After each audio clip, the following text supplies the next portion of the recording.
My Naga, you still got the fire burning?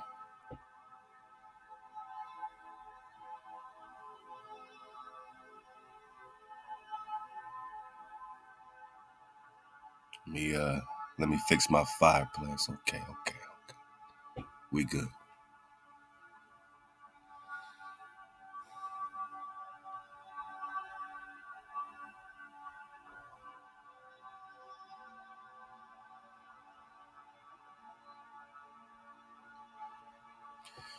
There's only one shepherd.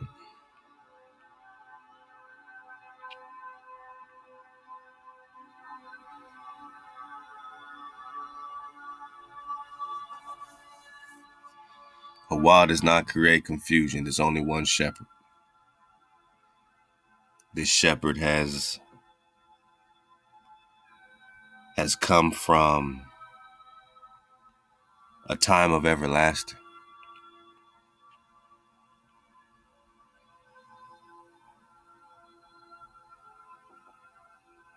The Ruach connects to the very beginning.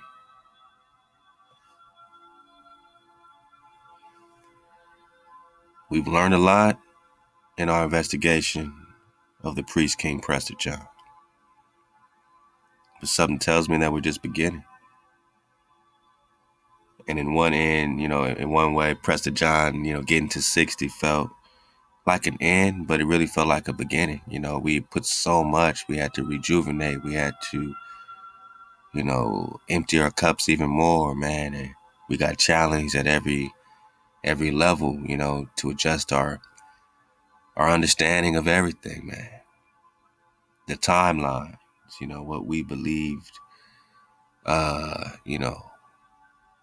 what we believed and how we believed things connected. We had to take a step back and not be afraid,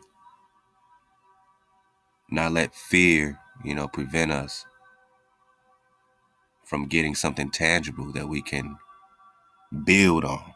At this point, we're building. The foundation has now been set. The foundation of our Prester John investigation, of our investigation into who is King David in the three Indias. What does three Indias and India Superior have to do with King David? What time period did King David exist? And is it, is it true what the script says, that this frequency comes from the everlasting and will be king forever? The Khan, the Hakan, the HaMashiach, the High Messenger. Is there any confusion as to who is the shepherd on this earth plane for the tribes of Israel?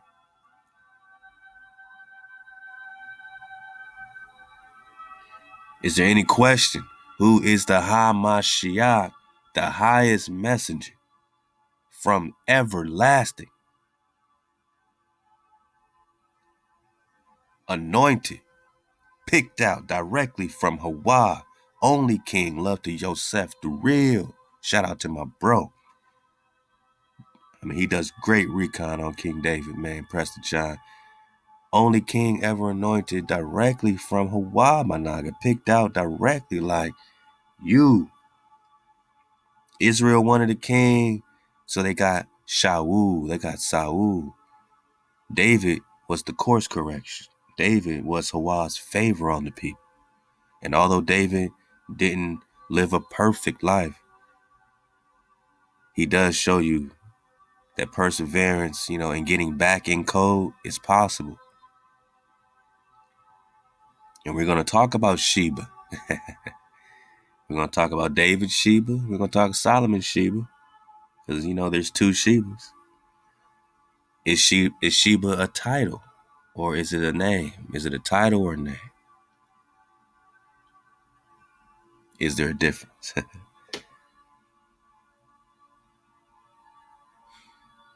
The story's unfolding. It's coming clear,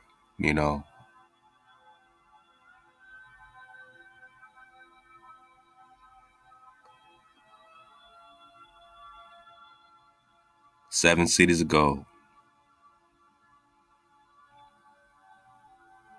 And it's all hidden under these titles.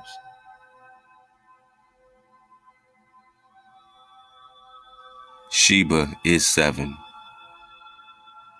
is oath, daughter of the oath, daughter of the 7. We're going to have a good time comparing these documents, man. Get back in the Forbidden Histories of America by Daniel Lowe and connect some of this new book, which is not new because we've been talking about the PDF for years, from Gene Madlock, called India Once Ruled the Americas.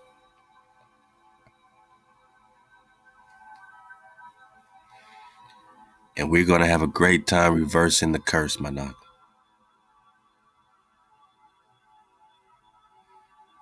Because everything they're presenting us is in reverse.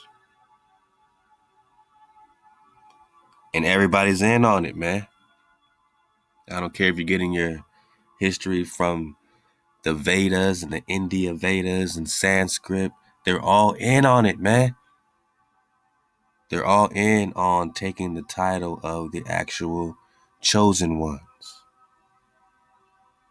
They're all in on confusing the history. This author in this book wants us to believe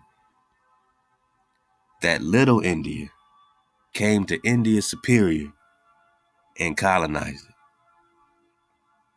And that all the India connection, India artifact, and the India Hebrew connection that we're about to get, we're about to go to we're about to have a nice recon session. But they want us to believe that all the artifacts and, all the connection to India there is as a result of them coming over here and bringing all that stuff instead of it being the other way around. And if this is India Superior, then it's definitely the other way around. This is the old world. So if you're finding the India connection here, it's because you are in India Superior.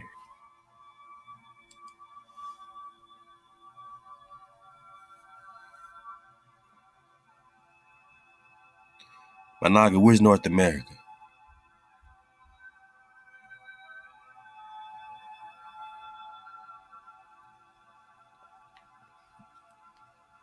I know. You think this is North America. You think you living in North America right now, huh? You watching this thinking you're in North America. But we keep asking, why these 1,500 maps? I had to find another website. I mean, you see it. The other one they took down. So, I don't know if, I put these links all in your ether pack. I put it like that. You know what I'm saying? But I know they're going to come after this link too, man. But you know what I'm saying? Take a screenshot. Do everything you can to save these maps, man. Because they're taking them down left and right. They trying to surf our wave, but they can't keep up. They can't keep up. America and Asia, 1827, State of the Nations map. Well, these maps, are from the 1800s, 1700s, 1500s, and where's North America? I mean, this little piece right here, that's South America. That's the same piece you see right here.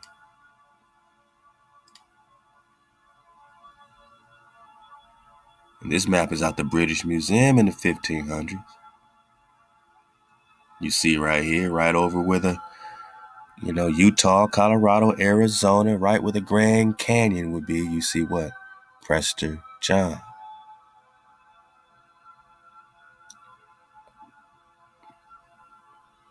India Superior. I'm just saying, where's North America?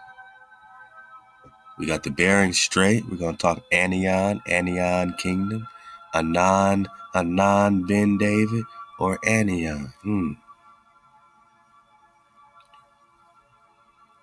We're going to talk Anion Kingdom, but specifically Quivera. Remember the Quivera drop? I mean, it's all good. It's all good.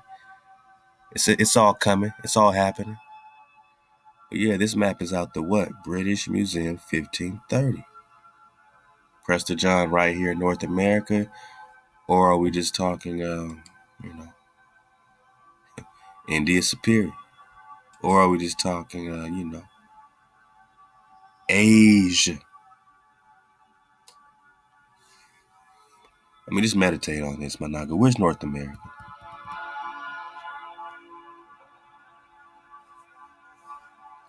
Love to Ricardo Bashicio. This is called a 432 hertz sound bath, man. Love to Ricardo, man. Great work, man.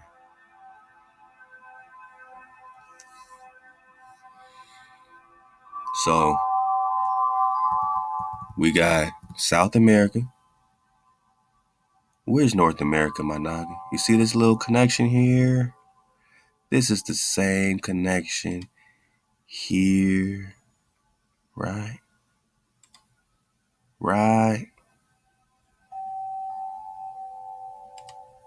Right? Where's North America? Where's Prester John? If this is Mexico, Meshiocan, Meshi is Moshe is Moses, Moses is the Khan, Meshikan, India superior, Cathay, Managa. What else do you need to at least say Halal HaWah? You sure did put a spirit of stupor on us that we thought we were in anywhere else but the old world.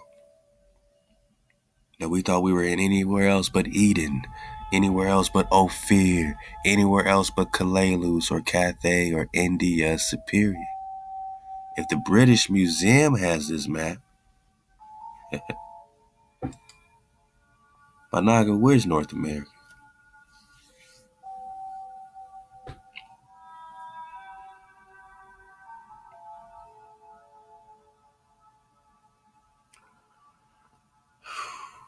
Another map, 1620, a la carte de navigator, Porcacci, Tommaso. Here's South America. Here's that same connection, right? The same connection here.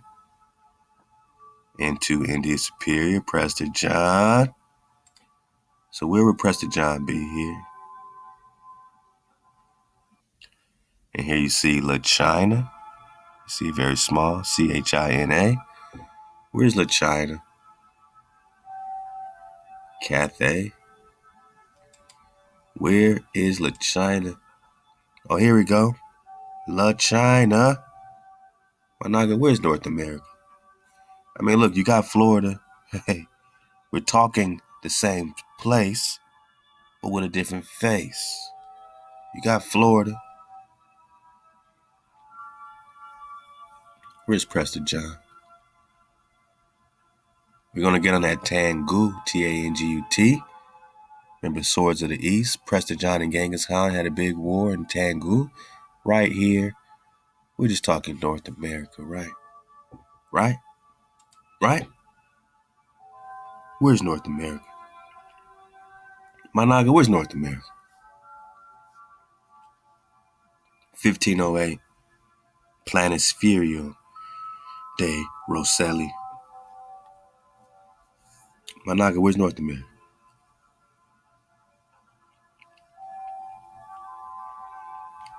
Right. So, where would California be? Where's the real Middle East, Naga? All right. All right. Because I think we're just talking Asia.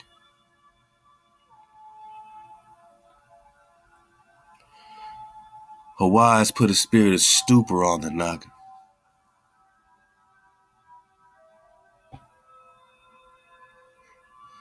We gotta feel, you have to feel stupid to think I'm from Africa. Naga, you found in Asia.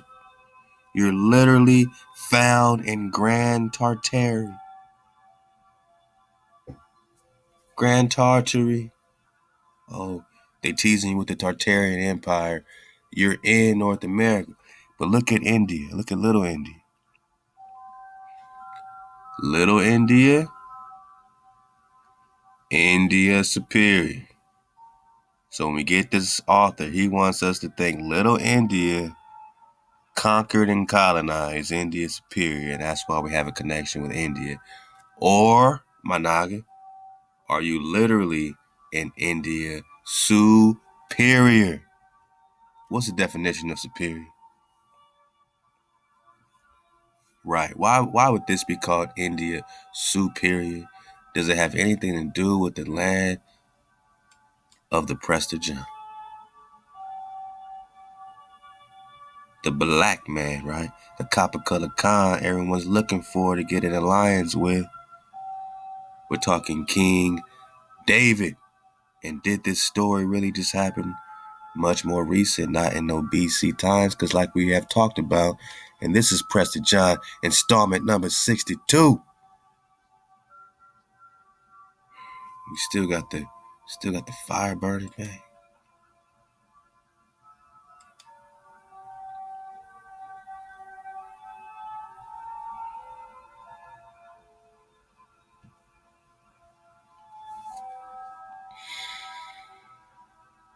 I mean, like we're just talking about, my Naga.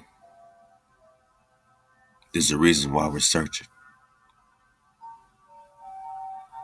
They found you in the land of Prester John.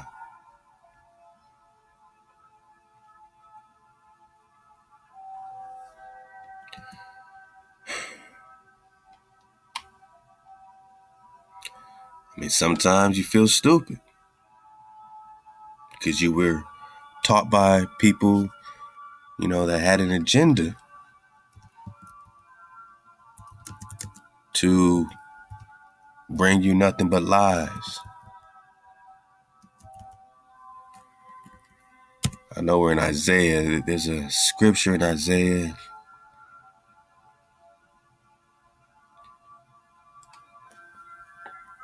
Some of y'all already know it. Is this it right here? Isaiah 29. Oh, beautiful, beautiful. Let's just click this here. You got to at some point just feel stupid, my Naga. Come on, man. Give me the damn KG. Give me the damn King James, man.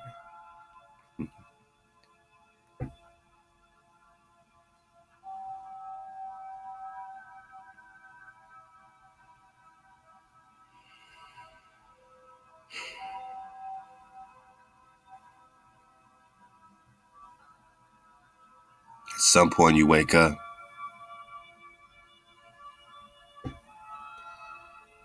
Now, Isaiah 29, verse 9, pause and wonder, blind yourselves and be blind. They are drunk, but not with wine.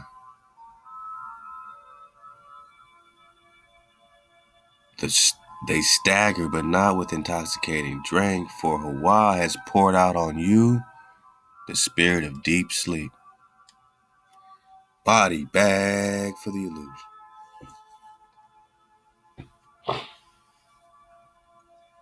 Oh, man, Halal HaWah, man. It's 4:30 in the morning in the Los Angeles area. And I should be in a deep sleep, but you know what? I'm over here trying to wake the Naga up out of their deep sleep. So I'm going to sacrifice my deep sleep like so much of Drop Nation do to bring you out of your deep sleep. Now, other translations say spirit of stupor, right? Which is literally stupid, right? But stupid is really just being deeply asleep, man. It ain't really the hijack that's did this, HEBER has poured out. He's put your Ruach to sleep, man. Your Ruach has been put under a sleep spell. You dig? And in your deep sleep, these people got you twisted, man. These people got us twisted. My Naga, these people got us twisted in our deep sleep. Prester John is right here. Mount Nebo. Moses dies on the side of Mount Nebo. All this is in Utah. My Naga, it's all happening. It's all happening. Why do we seek Prester John? If you have an issue with Prester John, you got an issue with indigenous America of India Superior. You got an issue with the priest king. And why do we seek the priest king? Because we got to get out the deep sleep. HeBER has closed your eyes, covered your heads. You in a deep sleep.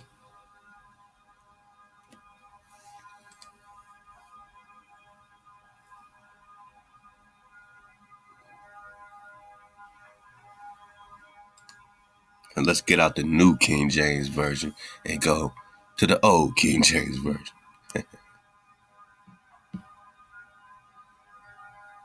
So they got the spirit of deep sleep here. Stay yourselves and wonder, cry you wow. They are drunken, but not with wine. They stagger, but not with strong drink. Okay. I'm just playing. I'm just digging on a few versions. Let's go to what they say in their new international version.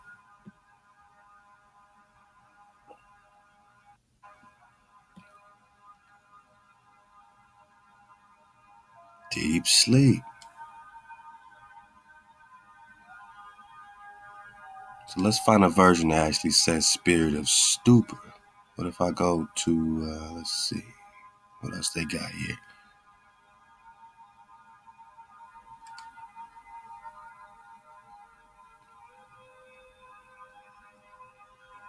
All right, this is the NASB. They got deep sleep. We'll do a couple more. Let's do the contemporary English version. It's all, man, I love looking at different translations because it always, it's something that you can kind of peel away at. They also have deep sleep. Now, I always, in my hard copies, I got stupor, right? We all get stupor. And let's check out the Septuagint, man.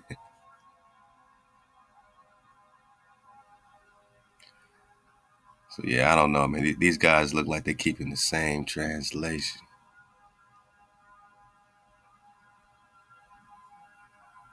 Deep sleep, deep sleep, deep sleep. Young's literal translation. Let's try this one out.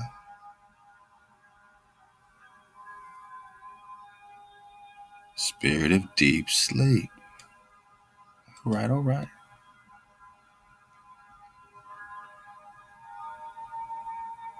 So they done got together and said, man, we just gonna all agree. Let's go to the JPS to Naga, man. Oh my goodness. We had to go way to the Tanakh. What does it say? I knew I wasn't tripping. Stupefy yourselves and be stupid. Blind yourselves and be blind. You are drunken, but not with wine. That stagger, but not with strong drink. He is poured upon you, and it still says spirit of deep sleep. We got close though. We got close because we're talking about being stupid. But I know they had stupor, man. I feel like it's a conspiracy, man. It's a conspiracy, man. I should have went to the Britain Septuagint.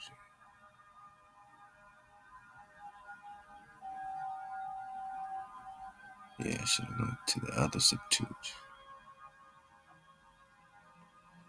Or was that the same one we went to?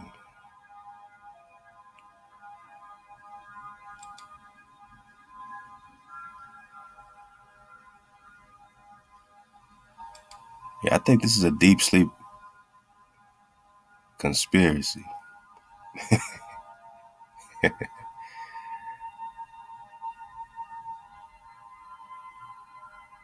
All these are pretty much going to agree on the deep sleeps, man.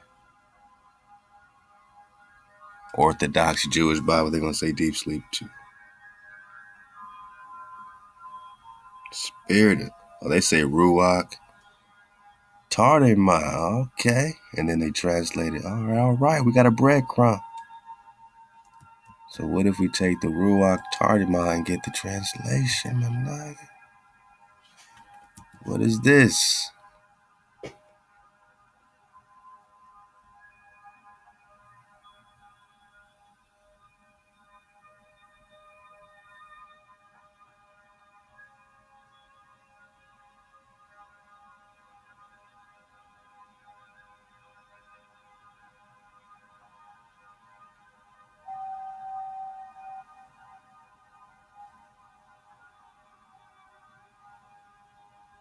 Yeah, so they're all going to connect it to the same thing, deep sleep, deep sleep, deep sleep.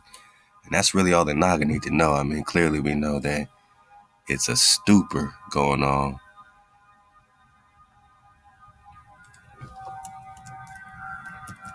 I'm going to catch them slipping with this one, though. You know me, I like to dig on things.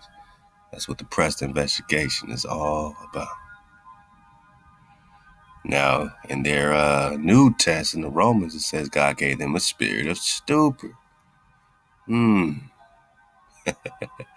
right, so we know that we're not tripping. They do use this stupor interchangeably.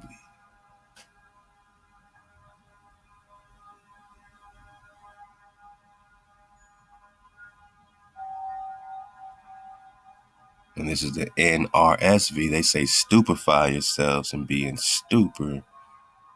HEBER is poured a Ruach Tardema.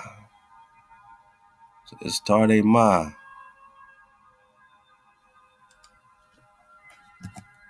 I mean, it's worth digging on, you know what I mean? Because I think this is the link to the kind of spell we've been under, my Naga.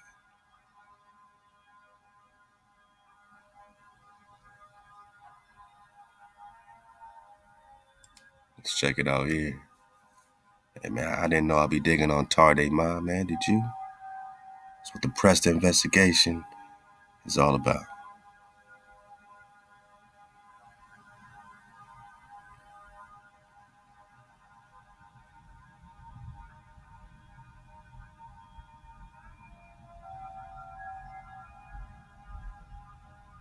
It's a pretty good link, though. They got some good little Hebrew breakdown. I'll make sure I save this. I'm sure we're going to get some stuff out of it. Talking about the slumber. Wake up, sleepers, from your sleep, and slumberers arise from your slumber. So over and over again, we get this, type of signaling, you know what I mean, that you need to wake up, wake up, wake up. This spirit, this ruach, is the reason that it's so difficult for us to connect simple things, for us to say, why are we calling North America North America?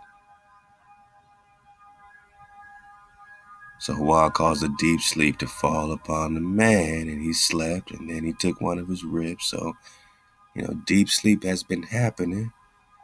Now we're talking about Tardema. So Abraham had his own Tardema, a deep sleep.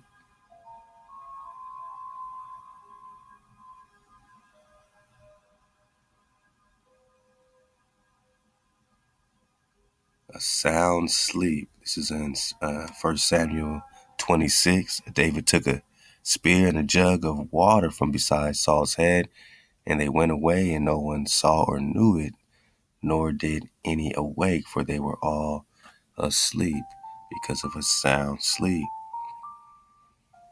All right, so these are just all, other places that you can dig on. The Tardema, deep sleep, sound sleep. And get some more drop on the Tardema, man. I mean, why do we search? Israel, after you are done playing the harlot with all these other gods, after you're done celebrating your Christmases and all these other powers, Israel returns, man. The children of Israel, after being solitary many days, man, that means you're on timeout.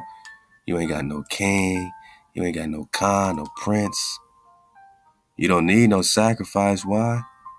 My Naga, can't nobody save you, right? This is Deuteronomy 28, the extended version, man. Can't nobody save the Naga. See, back then you could be saved, man. You could do your sacrifices. You can get a lamb without blemish. And that lamb can bear all the sin that you have transgressed with. You know how karma works, right? They say karma comes back to you. Well, something, yeah, that energy has to return. HeBER gave you a buffer. He gave us a buffer with these unblemished animals that they can absorb that karma, that bad energy, that breaking of the code, the interference pattern. Once it's on the way back to you, it can now be buffered by this animal. Now an innocent animal got to be slaughtered because of your transgression. HeBER didn't take, joy in that, but at least he was able to accept you back, you know what I'm saying? So there was joy in accepting you, but there was no joy in slaughtering the innocent, not even the animal. You ain't got no more buffers, man. You ain't got no more. My Naga, you are the sacrifice. You are getting hit face on by your transgression of the 10 commandments, the code, my Naga, the 9 spiral code, my Naga. You know what I'm saying? You are now getting hit directly from that. Can't no goat, can't no ram or no lamb help you right now. Can't no one Jesus on the cross be your sacrifice. You have to bear your energy, because if that was the last sacrifice, then why, oh why, have we not been redeemed after 2,000 years, my Naga? Why are we getting shot dead in the street and all this stuff? Why are we still getting punished if that was the sacrifice? If all our sins got taken away with JC, if he only came for Israel, why has Israel been getting smothered for the last 2,000 years on your timeline? Smallywhopped, crucified, hung on trees.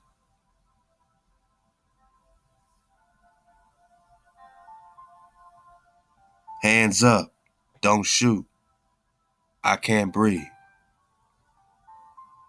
Knee bone on our neck. It appears we are the sacrifice to this day.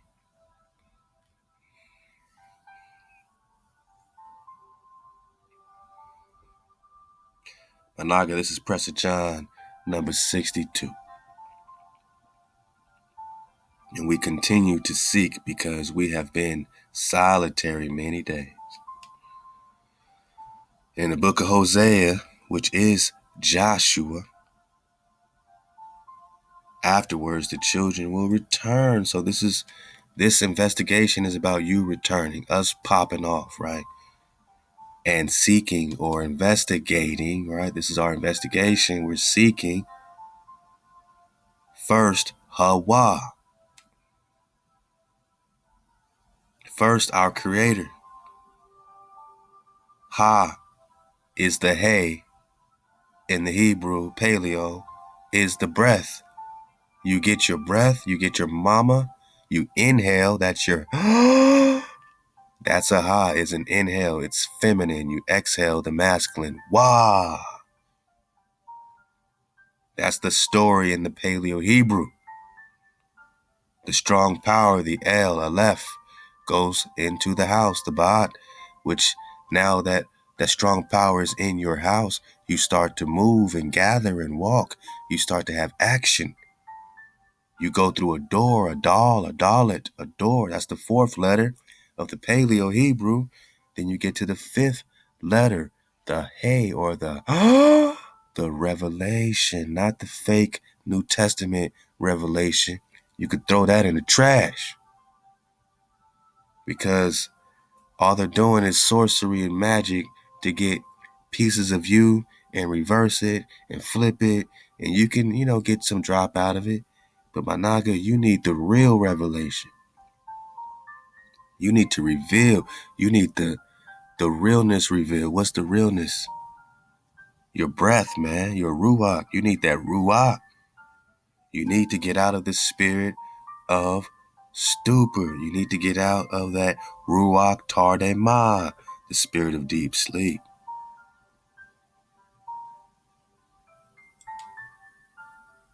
So you seek your breath, your and then your sixth letter, your Wah, is the foundation, is your tent peg. You have to nail the tent peg into the earth. It's masculine. It goes into the earth. So your inhale is feminine. Your exhale is Wah. HaWah.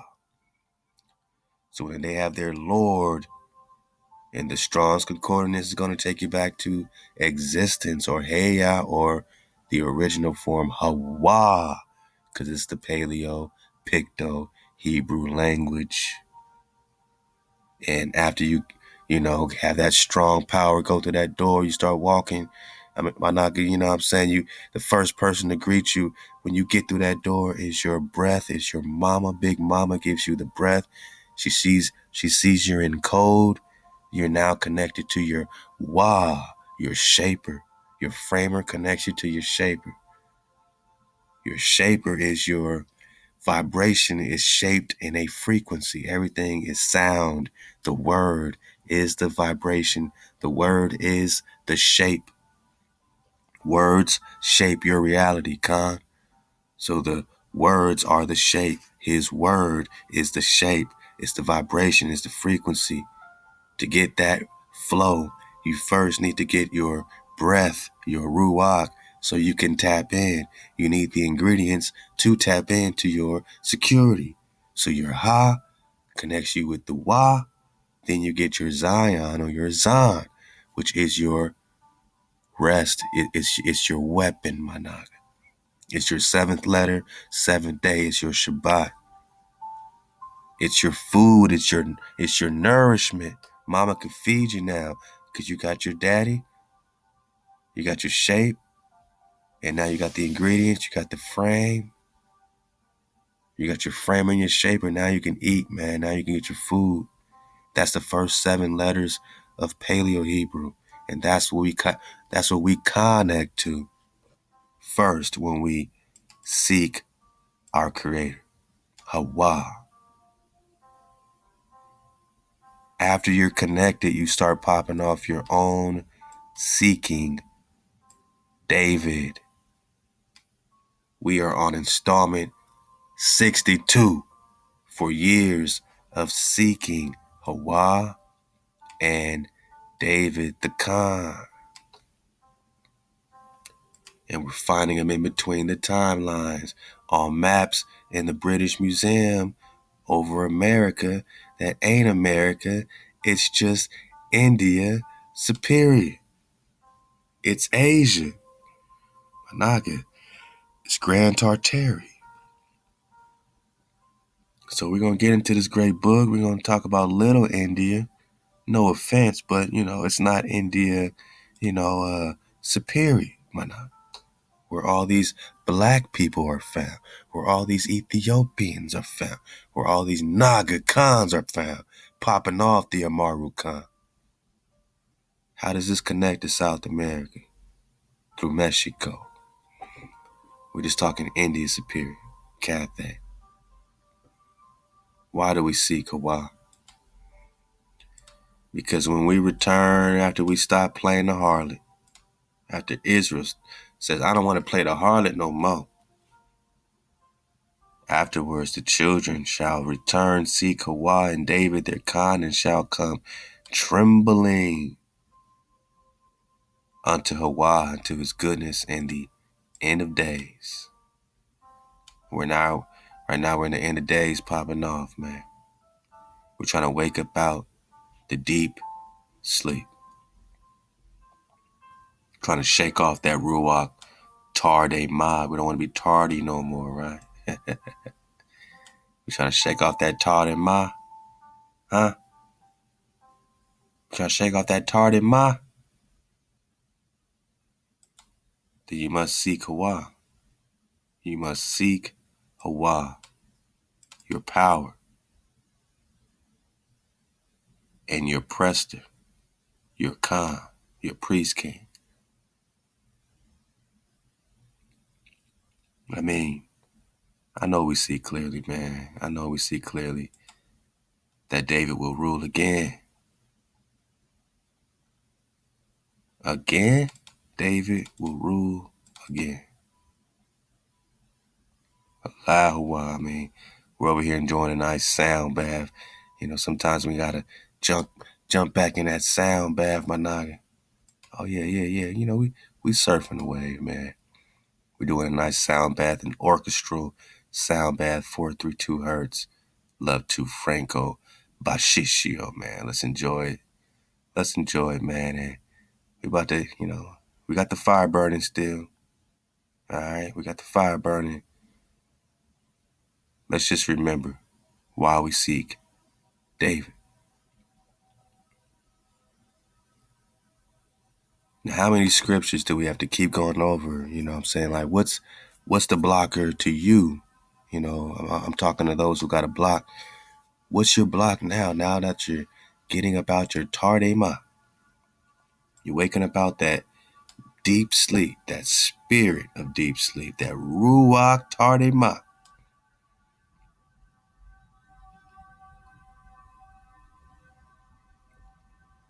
Are you seeing clearly?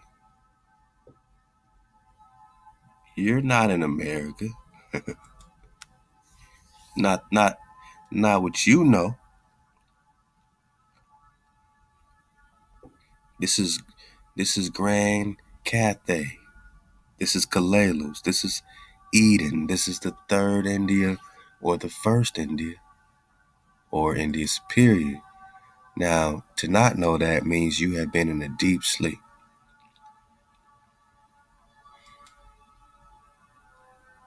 But now the children of Israel have returned. How do you seek HaWah? You keep his commandments. You keep the code.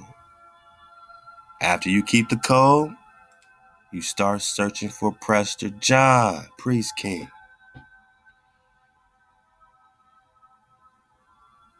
But Naga, we're on the 62nd installment. Halal HaWah. And then you come humbled, man. You come humbled. You're trembling to HaWah. You say, how in the world was I under all that spirit of stupor? How have my eyes been closed?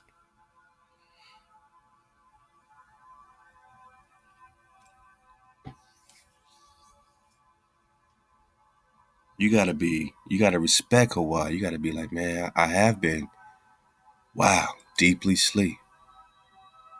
To not understand that it's all over the script. It's everywhere in front of me. Jeremiah 39. Jeremiah 30, verse 9. But they shall serve HaWah their power and David their king. Ain't that just like Hosea 3? The children of Israel return, seek HaWah their power and David their king.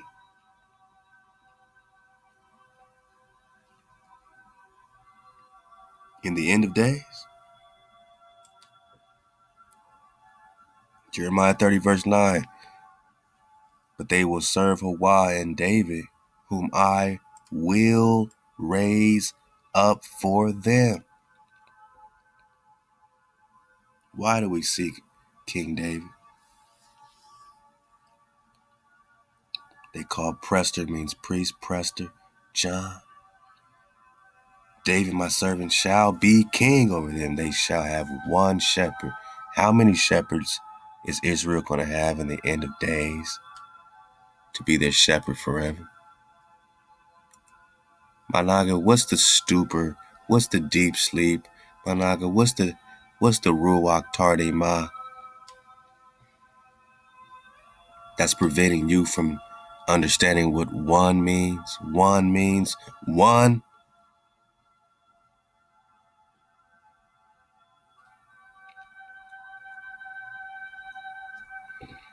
We're just getting our frequency right, Managa. They shall also walk in my judgments and observe my statutes and do them. We're talking about doing them. What are you doing? We are doing the statutes and observing the code, but not first putting a power before a power.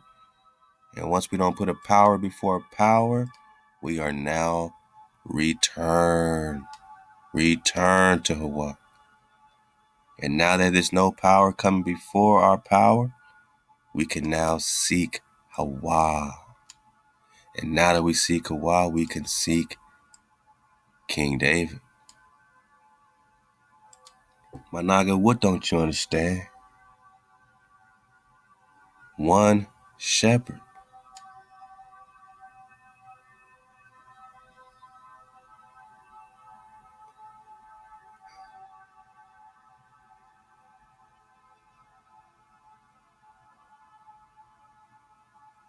So when HaWah brings you back from captivity, Israel and Judah, I will cause them to return to the land that I gave to their fathers, and they shall possess it, so that none is like it. Alas, for that day is great, so that none is like it. And it is the time of Jacob's trouble, but he shall be saved out of it, my Nagi. But they shall serve HaWah their power, and David their king, whom I will raise up for them.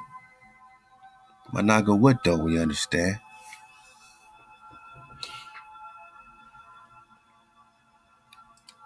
This ain't Jesus being raised up, man. This ain't Yahweh Shai, fool. At this point, we are fools. We are in a Ruach Tarde Ma. We are in a deep sleep to think that Yahweh Shai, Jesus, son of David, is going to supplant King David. The son of David is going to supplant David himself. You must be in a Ruach Tarde. You must be tardy with that Ruach, man. You got to be in a Tarde Ma. Got to be. Because one shepherd means one shepherd.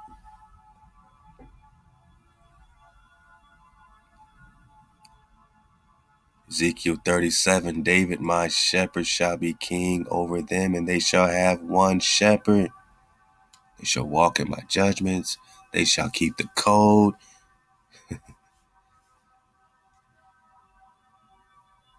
And they shall dwell in the land that I've given to Jacob, Israel, where your fathers dwell. They shall dwell there, their children, children's children, forever.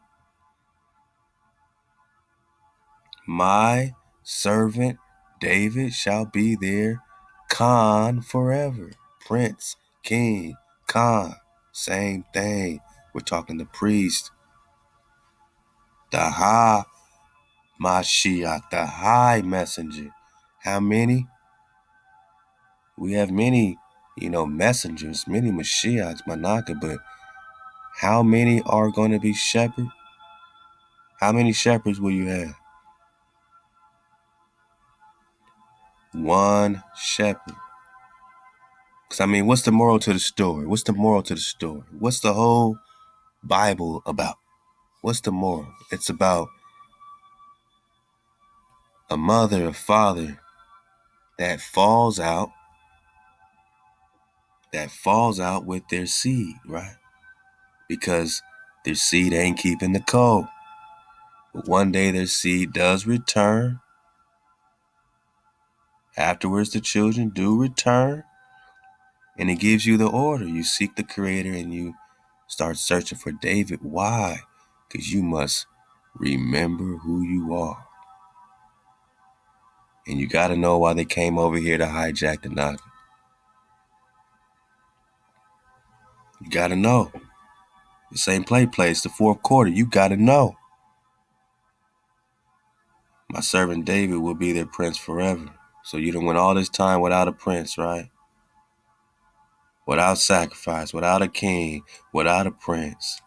Now you got a prince forever. How many shepherds? One shepherd. What is your Yahweh Shai fit in? Oh, you need a whole new book to be syncretonized, fused with our, ancient love song. You need a new hero, a new romance, right? Love to the Templar, what it do, man? So what's the moral to the story? That HeBer's going to bring back the children wherever they have gone, and I will gather them from every side and bring them into their own land.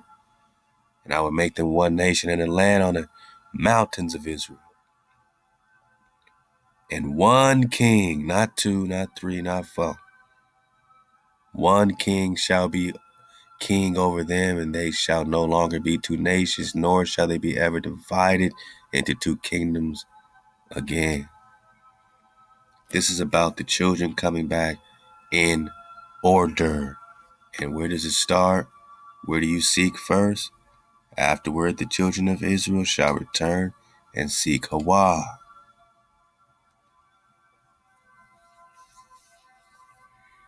HeBer.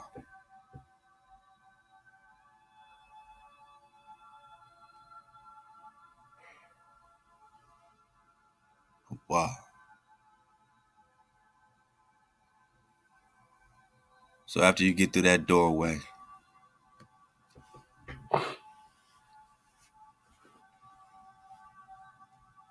once your El or your Aleph, your strong power, right, goes into that family, that house. That house is Drop Nation, my Naga. We begin to gather. We tribe up. Look at the story, my Naga. Already encoded in everything we're doing. HeBer is the strong power, my Naga. In our family, in your family. Now you're gathering. Now we're gathering. We move through a door, a entrance, a portal, a wormhole, my Naga. First greeting we get is from, they say, man with arms raised. I say, no, it can't be the man if the hay is feminine. If the hay is a breath, A, look at the sound, A-H. Reveal. You made it through the door. That's mama with her arms up ready to hug her babies. And then she gives you the keys to the security, the secure, the add. What's the add? I think you've got everything added. I think you've been added, you know what I'm saying, back to yourself so you can get your nourishment. This is your frame and your shape of your mother, your father. After you have walked through that door, you get your breath of security. This is why we say HeBer. And not only us, but this is why they keep using the same, Hebrew root verb, H1961, which they say, hey,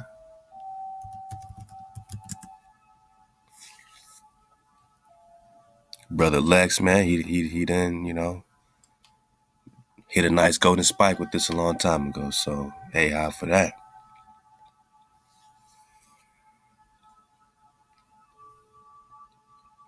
So people try to twist this into, we found an angel named Hey.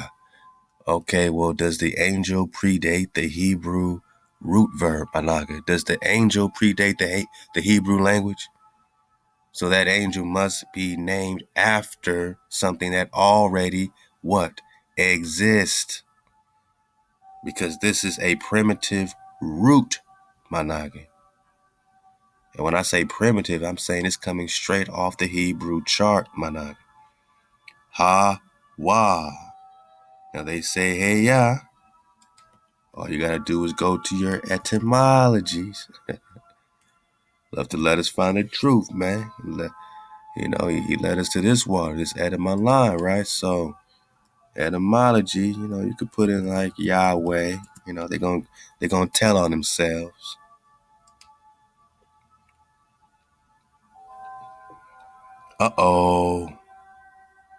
So who they are, in their duality calling Yahweh, which they know they're not calling on the real HaWah, but they have to twist the sound because they can't really truly be in your frequency. They can't claim it. So hypothetical reconstruction of the tetragrammaton, right? Even this is a reconstruction, based on the assumption that the tetragrammaton is the imperfective of the Hebrew verb hawah.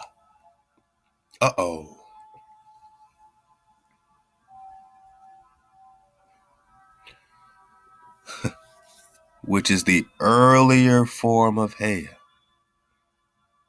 We're just getting to the root left to the bro, man. So if Hawa is earlier form of heya, then why not call Hawa Hawa?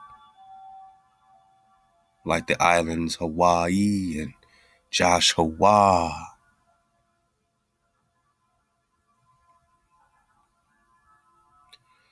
Earlier form of Hawa was, in a sense, the one who is the existing. So this existing is the exact same as the Strong's Concordance 1961 existing, but they're calling it Heya. But Heya is not the earlier form. Hawa is. And you see it right here as evidenced on the Hebrew chart. Ha-Wa. So who's the Yah? Why are they putting the Yah? They're just going to throw you a Yad? I surmise that there's two Yads, my Naga. You got to dodge your Yads. There's hijack free Yad, Yod Yad, and then there's their hijack Yah. There's two Yads. This is what you got to understand. So sometimes, yeah, you can see the Yah with the Hebrew names. Other times, they're putting a different Yah on it, my Naga. They're putting a different Yah on it.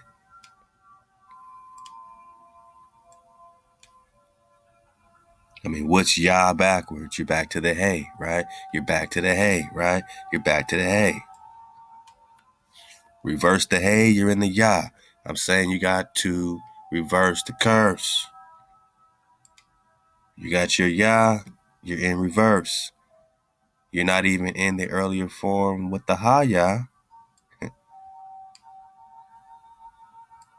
which is really Hawa. So what they're telling you is that this Wa predates their Yah. This ain't the Yud. This is a different Yah.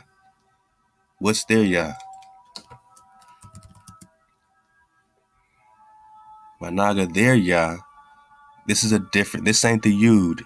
This is what they're calling an exclamation of defiance or dismissal. So when you feel like you got to put a Yah before your breath of security, as if that's the story you're reading, which it ain't. Not in the Picto. You don't get no Yah before you get your Hawa. There ain't no Yah here before you get your food, your cutoff. If you haven't got it yet, before you got your tent, before you got into your wall, my Naga, your het. All these are important. All these connect, but they're giving you the story. You got to get your Ha-Wa before you can get your weapon, your matak, or your cutoff, or your food, or your nourishment, or your Zion. You need your Hawa, not your Ha-Yah, because their Yah ain't your Yah. They're adding it because they have to add it into a Yahweh. But what's Yahweh? It's Yahweh. Why are they putting this Yah? Because they're putting an exclamation of defiance or dismissal on the Wah. So now they're saying that they are defiant against Wah. Who's Wah? Wah is your shaper, your father. Way is Wah. This way is the same way as this way or this Wah. This Wah is this way. But they can't say Wah because they can't speak your language. They just have to dance around it in the Yiddish. Jehovah, they changed the W's to a Y to get around it, right? The Wah becomes Yah, or they'll change it to a V. And we're going to get some of this even in their Sanskrit stuff. When they say Shiva predates Sheba, how is that possible? We don't have no V's, my Naga, in the Paleo. And we're digging on this as you're talking about the language of frequency. So if there ain't no V, you got to put the V in for the Yiddish. How does Shiva predate Sheba? Ba. It's not possible. So we're catching them slipping, and we're going to reverse the curse. And we're going to reverse what they're trying to bring from Little India perspective and give them a dragonfly, India superior, 360-degree perspective, my Naga, of the Ha and the Wa, breaking it down to the Picto-Paleo. If you got an issue with the Ha, you got an issue with your own breath. If you got an issue with the Wa, you got an issue with your own security, and you won't reach your food. You'll never have that water, that nourishment, that rest. You need your HEBER, which is your existence. Because it's the same story. To be, to come to pass, to exist. This is a paleo primitive root, my Naga. You can't hijack this. This ain't from the hijack. This is the root, my Naga. You dig? So when we say HEBER, we know we're digging on the earlier form before they, are hijacking with their defiance, before they're putting their defiance on your Wah. You have the earlier form of Heya. And it's so early that you can just follow along with it in the Picto-Paleo. HAWA Zah. Halal HaWah. Because HAWA is the breath. It's the security. It's the existence. And it's the story. It's happened. HAWA has fallen out with us. Yeah, that has occurred. Taken place, come about, come to pass, come into being, become, come about, become, my Naga, to be instituted, to be established. What's being established? So the name HAWA is literally something that is being established currently, not in the past, currently existing, currently in existence, currently. Now, they could twist it to some angel frequencies and some other titles and all this stuff. They say Eve's name, the name of Eve, which we're going to dig on some Adam and Eve drop too, and some Lilith drop, man, if we have time. And all that means life, so her name was Hawa or Kawa. But Kawa is being named after what? Existence. And Eve is life, is existence. So it makes sense her name, she's named after existence. But it doesn't mean that it's the other way around. Because this is the root. This is the root. Hawa, the Hebrew verb. Hawa, earlier form of Heya.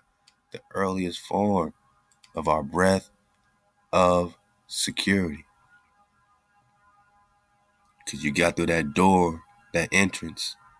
Now you got your revelation, the real revelation. Mama with her arms raised up. And now you got your security, your secure, your tent peg, your Wah. Allow HAWA for our breath of security, and it's hijack free. And there's nothing you can do about it. Because we got that water. Drop Nation got the water. And we're seeking Dawi. We're seeking HAWA. Allow HAWA. How many shepherds? One shepherd. One shepherd over them. And he shall feed them, my servant David. That's Ezekiel 34. David, my servant, shall be king over them. My servant David, prince forever. Now I said David came from the everlasting, right? Let's get this. Micah chapter 5, verse 2. You enjoying that 432 though? Let's make sure we got enough water for our sound bath. Okay, let's get some more water. Let's get some more water, my Naga. Let's just get some more water. Let's back it up. Because we about to get the fire burning. We about to get the fire burning. Halal HaWah. So though you are little among the thousands of Judah, of who? We're talking Judah. So we're talking about a Mashiach of Judah. Let's go. Yet out of you shall come forth to me the one to be ruler in Israel, whose goings forth are from of old. So when we say that Ruach that David had, that there's a reason HaWah personally anointed David. He came from old. He was chosen of old. He wasn't the king that Israel prayed for that ruled them like the other Gentiles. That was Shaul. That was Saul. David was a priest king, a Khan from old, a Melchizedek.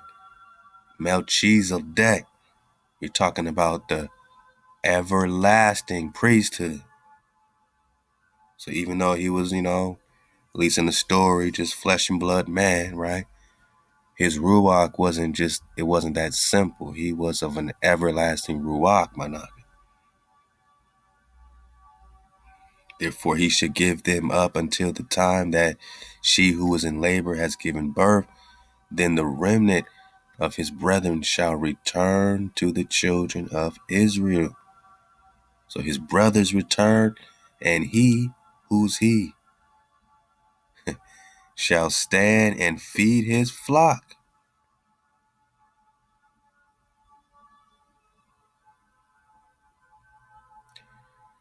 I will establish one shepherd over them, and he shall feed them, my servant David. Who's he?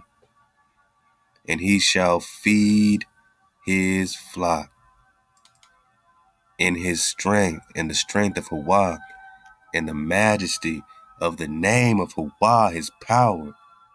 And they shall abide, for now he shall be great to the ends of the earth, my Naga. All three Indias. Why is there Prester John right here next to India Superior? British Museum 1530. This is why we're digging on it, man. Why is Prester John right over this big chunk of North America or Asia? Yeah. I will raise to David a branch of righteousness. So David's being given something. His people are waking up from a Ruach what? How they say that?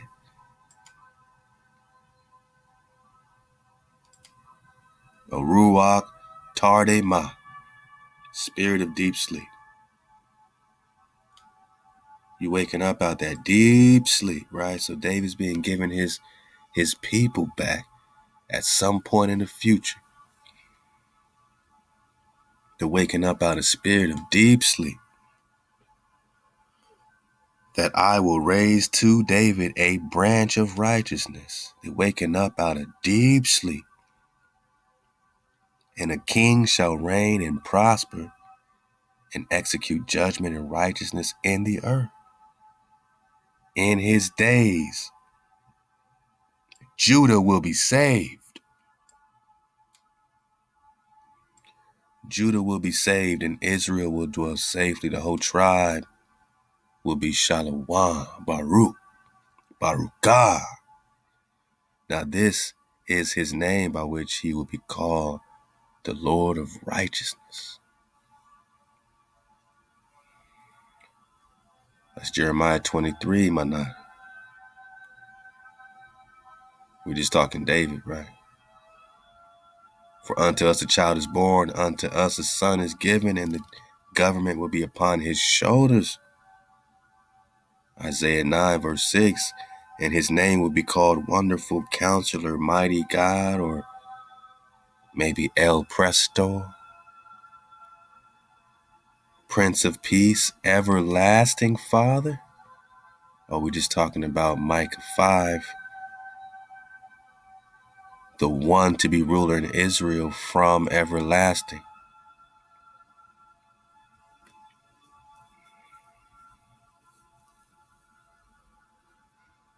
There will be no end. No end? Or we're just talking about my servant David shall be prince forever. Prince forever.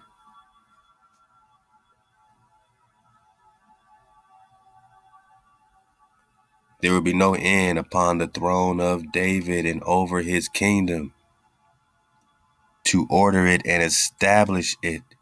Establish? Sounds like HEBER. Sounds like something is being established or instituted. It's all in the name, Naga. This is what David does. HEBER is what David does. It's the function. It's the Holy Grail. The function that is establishing, to order it and establish it with judgment and justice from that time forward, even forever. The zeal of HEBER of hosts will perform this. So who's the everlasting king, man? Who got the drop, my Naga?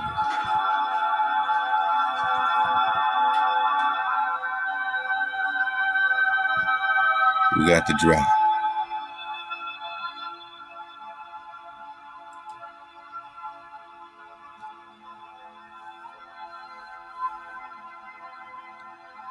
You got the water flow.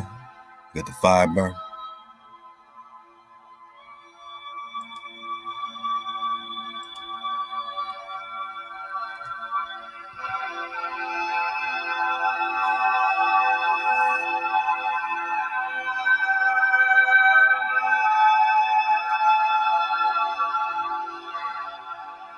HEBER. Halal HaWah.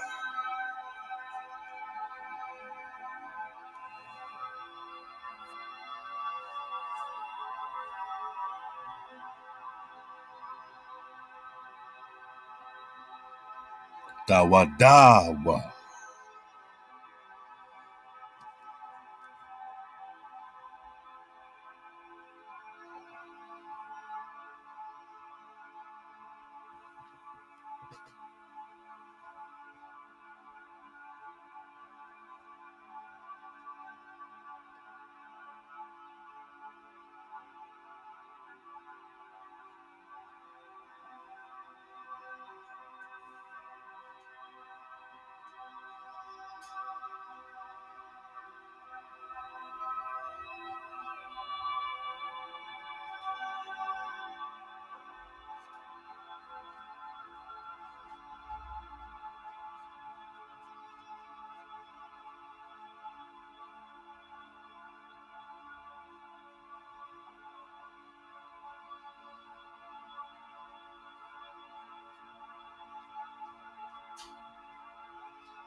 So let's get it. Let's get it.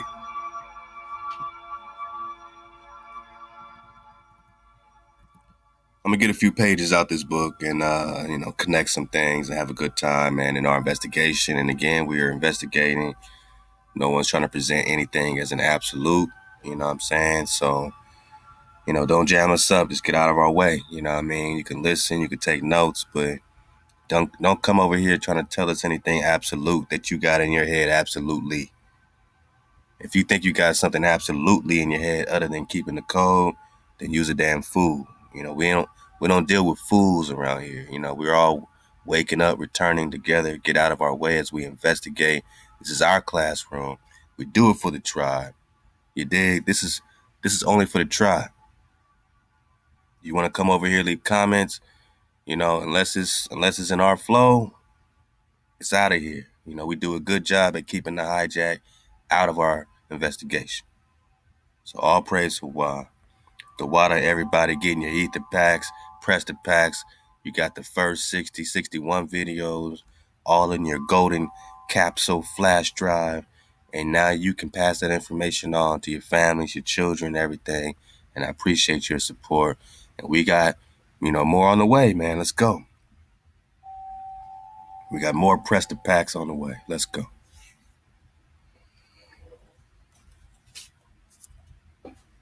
So I'm on page 6 of the book, India Once Ruled the Americas by Gene D. Matlock.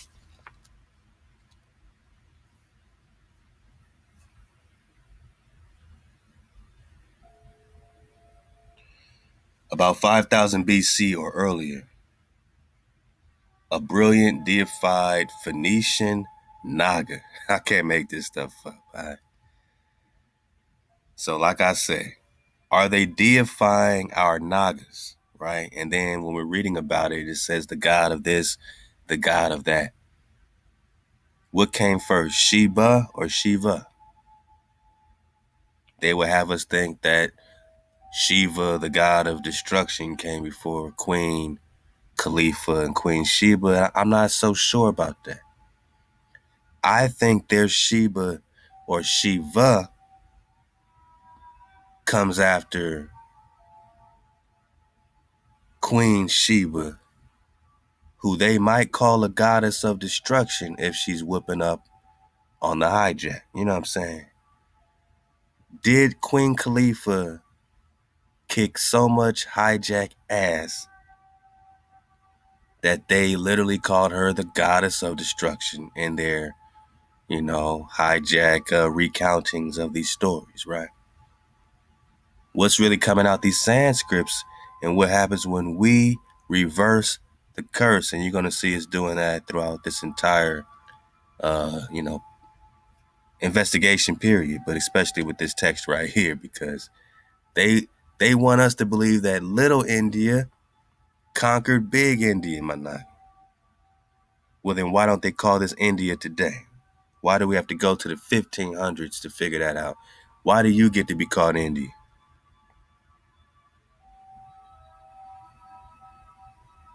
Sound like somebody trying to hide something. Will the real India please stand up? So let's go. Let's reverse the curse. Let's get this.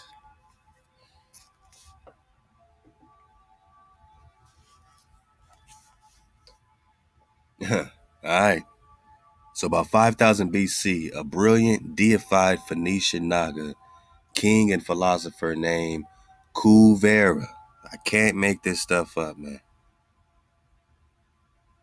And they spell it Kuvera.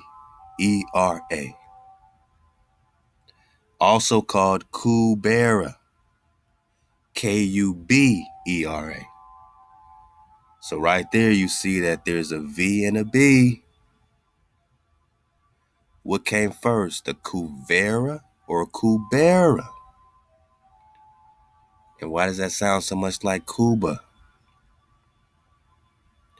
Is Cuba just a shortened version of Kubera or Kuvera?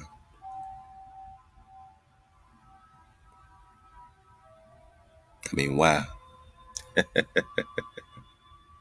Come on, man. Come on, man. Hey, you're going to love this, man. My wave service, y'all going to love this, man. Watch how we do this, man. This is Prester John, installment 62. Because we're going to tie all this into southwestern United States, right where that Prester John is located on the British Museum map. We're going to tie it into the Old Ham and the Old Gam. And then we still got some more connecting to do with the Ogam script,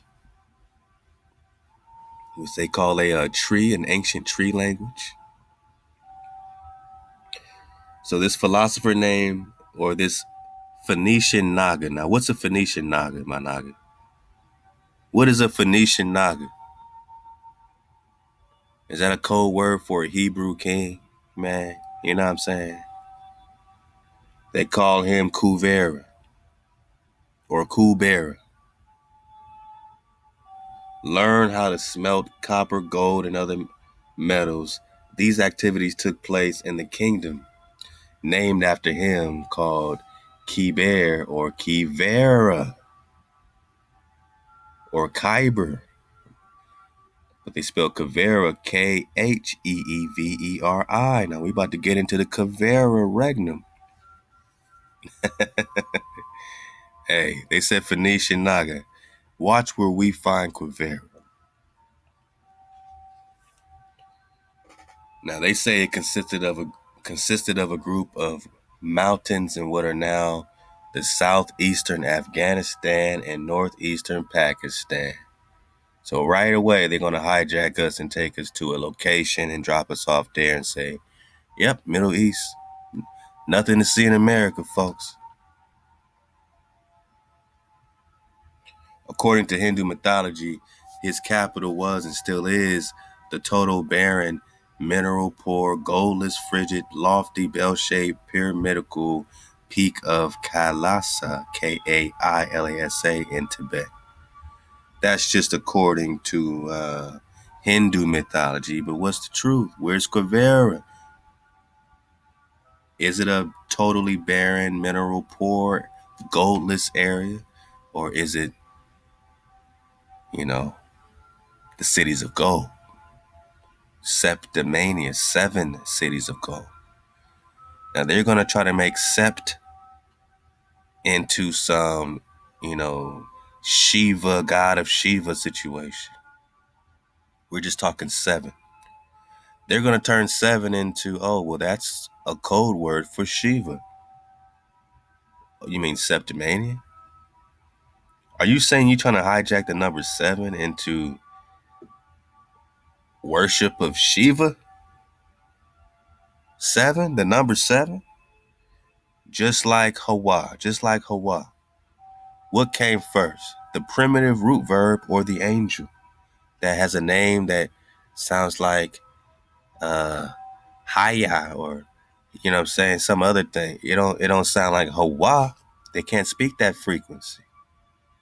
But what came first, the Picto-Paleo root or the angel's name? What comes first here?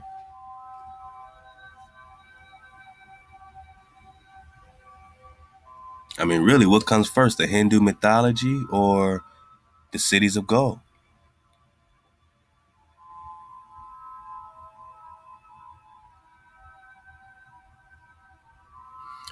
What comes first, the Kuvera or Kuvera? What comes first, the number 7 or their mythology about the number 7 and their Hindu mythology? And you know what I mean? So dodge the hijack, like Thai battles say, dodge your own damn hijack. But when this comes up, just look how blatantly they try to hijack basic things that have lots of different meanings into one meaning to fit their narrative. And we say, hold up, reverse. You're just talking the number 7, right? They're going to say, well, HEBER, God made the earth in 7 days. That must be the god of Shiva. It has everything to do with 7. And they're going to leave it right there and keep going. And that's really irresponsible of this author. I'm just, letting you know. Let's read it, though.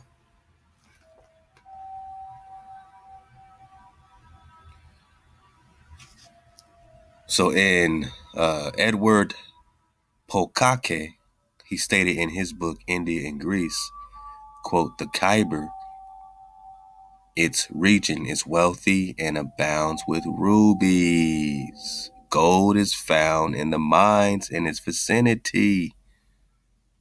So we're talking about some totally barren Khyber in, Pakistan or Afghanistan. Or we're talking about the cities of gold, California, gold rush, Montezuma's gold, gold all over so-called North America.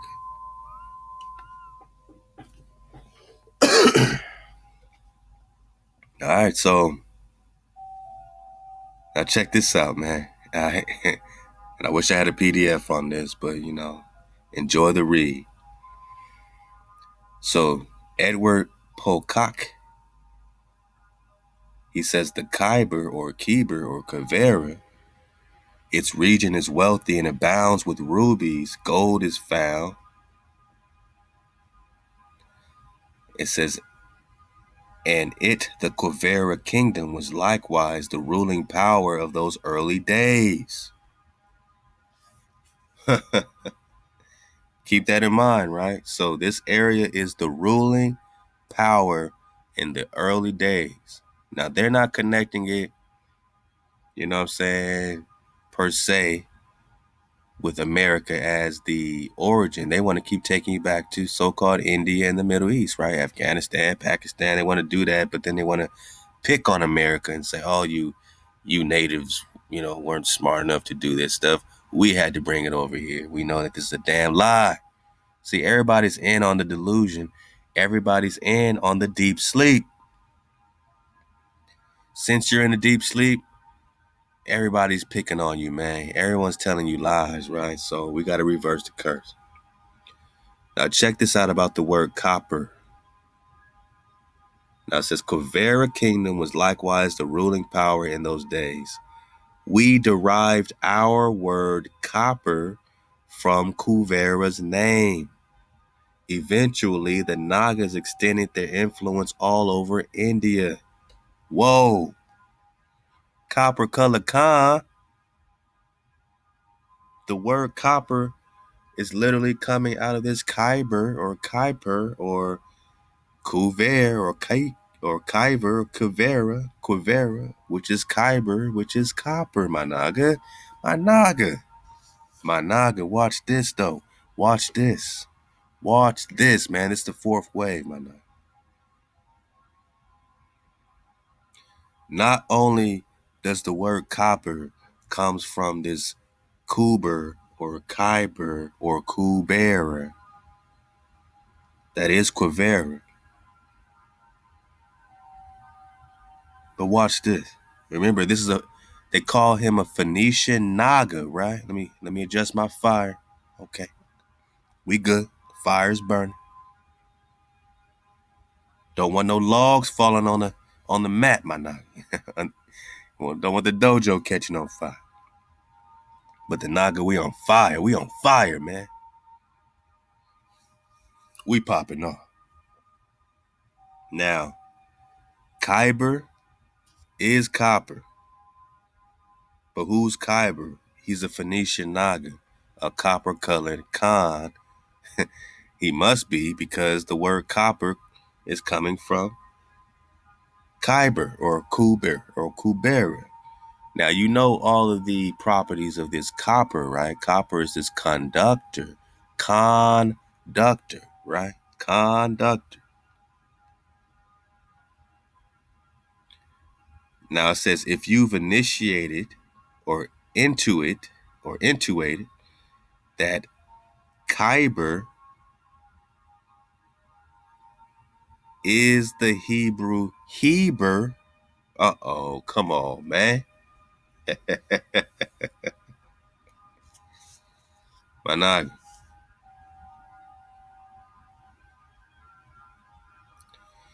Khyber is HEBER. Is HEBER. We're talking Presters, Presters.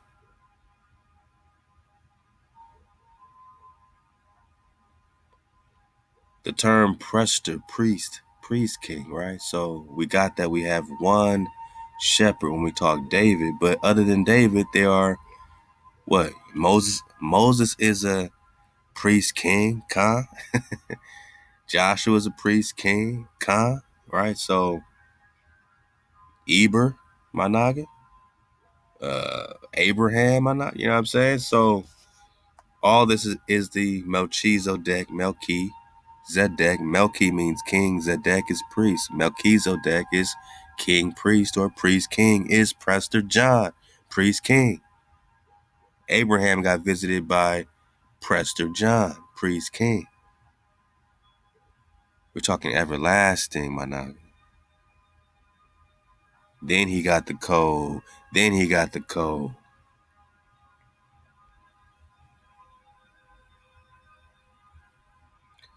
All right, so if you put it together, that Kheeber, Khyber, or Kheever, or Quivira, we about to get it, and the Hebrew HEBER, HEBER, pronounced Kheever, Kheever, and then they also compare that with the Egyptian Khepri, Khaperi, or the Greek Kafera, Kabar, or Kabiri. I mean, the biblical Capernaum. So now we got to dig on the Capernaum. Kapernaum. That's still, whoa, whoa, whoa, whoa. Managa, so if you need to find this in the script, you can find the land of Kuvera, which is right here in America. You're about to find out. Under the biblical title Capernaum. That sounds like Kaepernick, right? Capernaga. Copper Naga. Remember, the capper is the copper, is the capri, is the Khyber, is the kever, is the Kuvera, is the Heber. So where's the land of Heber? Where's the Quivera kingdom? Remember, they said that it was the ruling power in the early days. Where's the land of the Prester, the Phoenician Naga?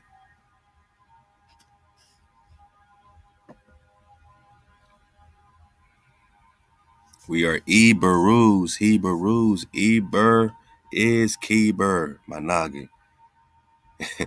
So you are connected directly with the Phoenician Naga, or the Hebrew priest king Prester, the Kabar, or the Old Ham. Now what's the Old Ham have to do with the Hohogam in the Southwest, my Naga? The Bible Quivera, which they spelled Quivari, and that's more like what we see on these maps where we're about to get, man. So Francisco de Coronado searched for the fabled Quivera. Huh? Yeah, then you have intuited correctly, they say. Okay. My Naga, we just said a lot, right? So, what did we just say? That's why we got the fire burning. That's why we got the fire burning. We all good? Everybody good? I mean, that's why we had to get it. Like it's the first time, right? Now, where is this Quivera? You know what I want to do? I want to look up a couple things, man. They say that it's the biblical Capernaum. Oh boy. This installment 62. Oh, let's just see what the wiki say. Let's work our way. Let's work our way in this, man.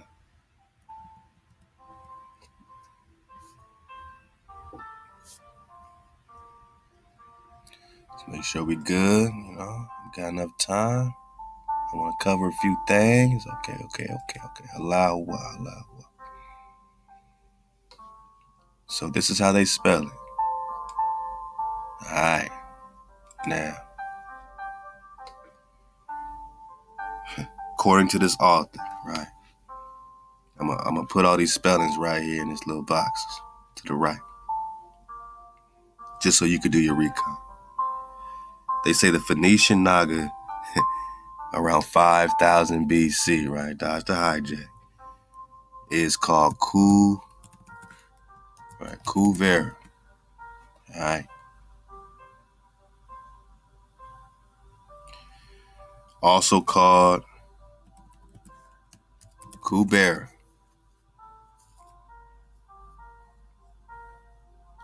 Also called in Afghan, he's called KY or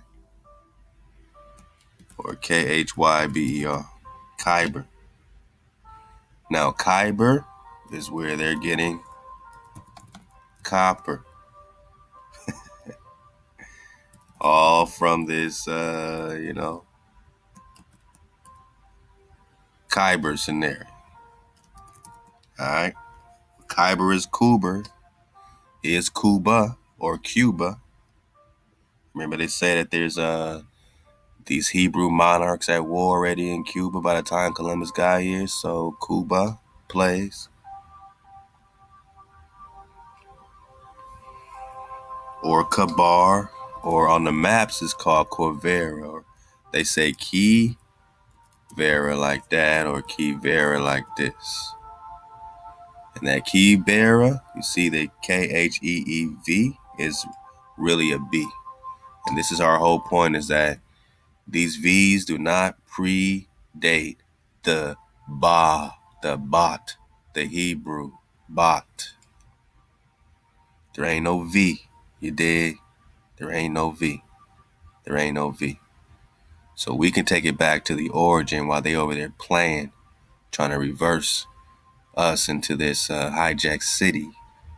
We could take it back to the origin. And without that V, you get back to the B's, man. All right? But now they got it with the P sound. It's copper or copper. Just like copper. Just like copper, my Naga. All right. Okay. Okay. All right. So this copper or Kavir or Kabir or Khyber or Phoenician Naga, Hebrew or HEBER is Nahum's village. I'm learning about this with you. Okay. A fishing village established during the time of the Hasmoneans was a ruling dynasty in Judea and surrounding regions during the classic antiquity. We don't hear a lot about these guys, huh? But they're ruling in Judah or Udall. Why is Prester John right over Udall? Where's Heber? Where's Kuvera? Because again, they're gonna spell it. It sounds like Kevira, right? But they're gonna spell it like this: Quivria. You see some spots popping up that you can start reconning, right? Huh? It's an investigation after all. And some put it with the, with the ARI at the end, kind of like this. A Quiveri, sometimes. All right. So Quivera is Khyber, is Kapper, is Kapper now. All right. We're talking about Judea. They're saying northern shore of the Sea of Galilee. My Naga, we know this is all in Utah. It had population of 1500s. Archaeological excavations have revealed two ancient synagogues built one after the other. A house turned into a church by the Byzantines is believed to have been the home of St. Peter. All right. So, we're going to have to do our own digging on this. Village of Comfort. Kfar Nahum. In Hebrew, apparently there is no connection with the prophet named Nahum. Oh, really? Apparently, my Naga. In the writings of Josephus, the name is rendered in Greek as, you see that, all right, Capernaum. In the New Testament, it calls Capernaum in some manuscripts Capernaum, Capernaumum, something like that. All right, in the Mishnah Midrash Rabbah, the name appears in its Hebrew form, Capernaum. It is also called Talhum, and is assumed that it refers to the ruin of Hum, H-U-M, Nahum. The word Capernaum is modern English, means a place with a disorderly accumulation of objects. It is derived from the town's name. Well, how does it mean disorderly? But it also means a village of comfort. So I guess you're going to have to choose your definition, man. So they got all this New Testament stuff they try to wrap around it.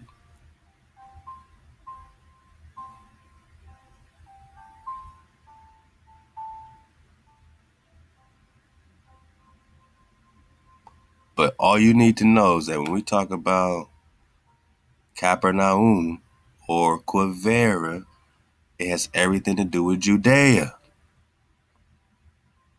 and the Sea of Galilee.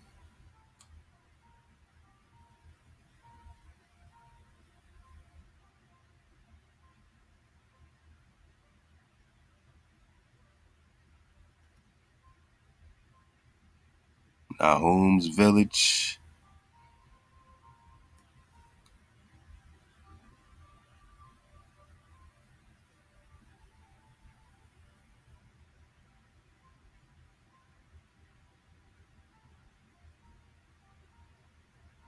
And village of comfort.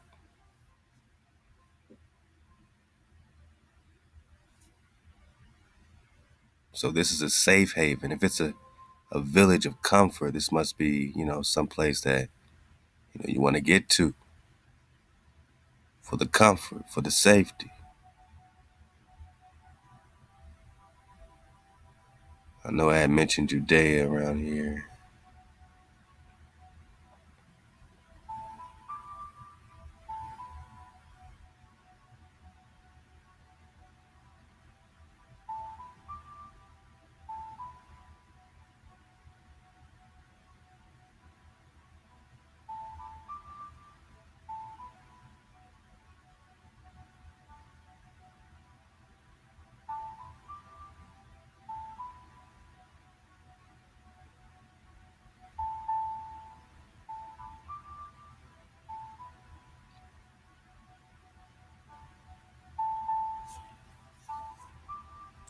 Let's see what else we got.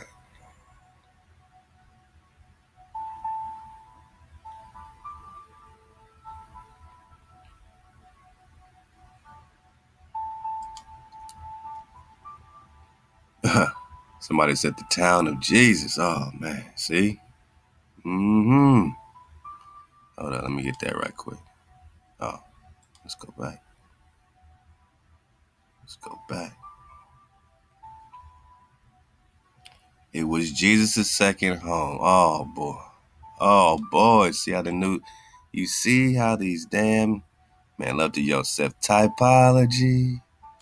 You telling me it's Jesus' second home, but it also belongs to this Phoenician Naga, this Kheeber, this HEBER, this Iberu. Dodge or hijack. But they have to make JC, they try to have to make him David, right? Because even in this link, they have to make David, is that Jesus Christ? But they tell on themselves because they go to Malachi, I will send you Elijah the prophet before the coming and great dreadful day of HEBER.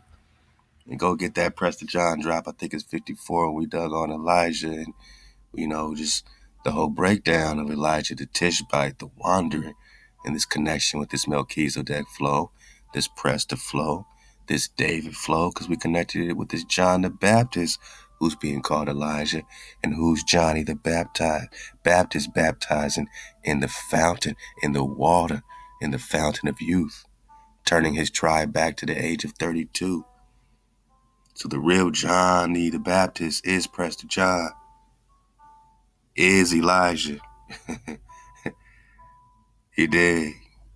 Elijah is John, the prophet, before the coming and great dreadful day. We were talking about the end of days.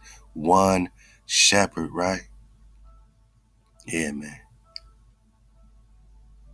Only one. They shall have one shepherd.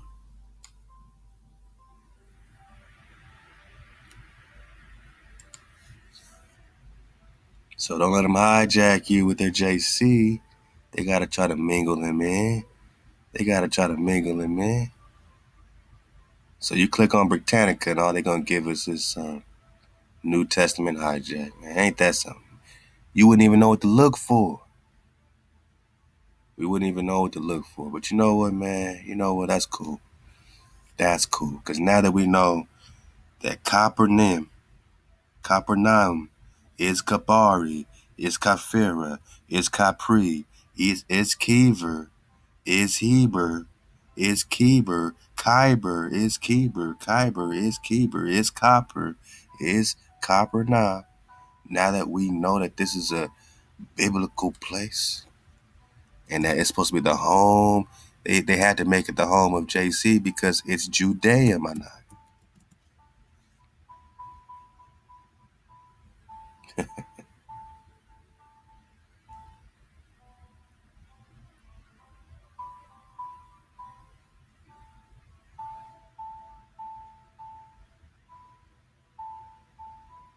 Capernaum is linked directly.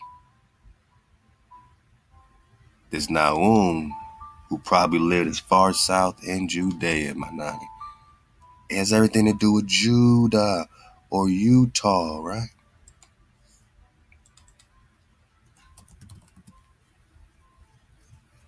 Judea or Utah. Because we're going to be talking about the Ute Aztecian. Aztec just means people of whiteness or righteousness. The righteous Khans. The Aztec Khan of Utah, which is what? Utah, Y-U-T-A, which is what? Udall, Y-U-D-A-H, which means high. Oh, living in the mountains, in the trees, my Naga. Lofty, righteous, Ute. Ute is Judah. Judea. Judea. Judea. Capernaum, Khyber, HEBER, Judea. Where's Kuvera? Where's this Kheeber?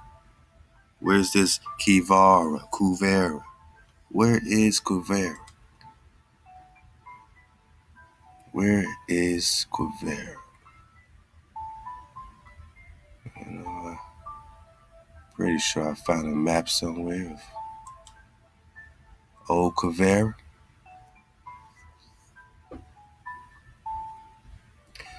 Hey, can we say it together?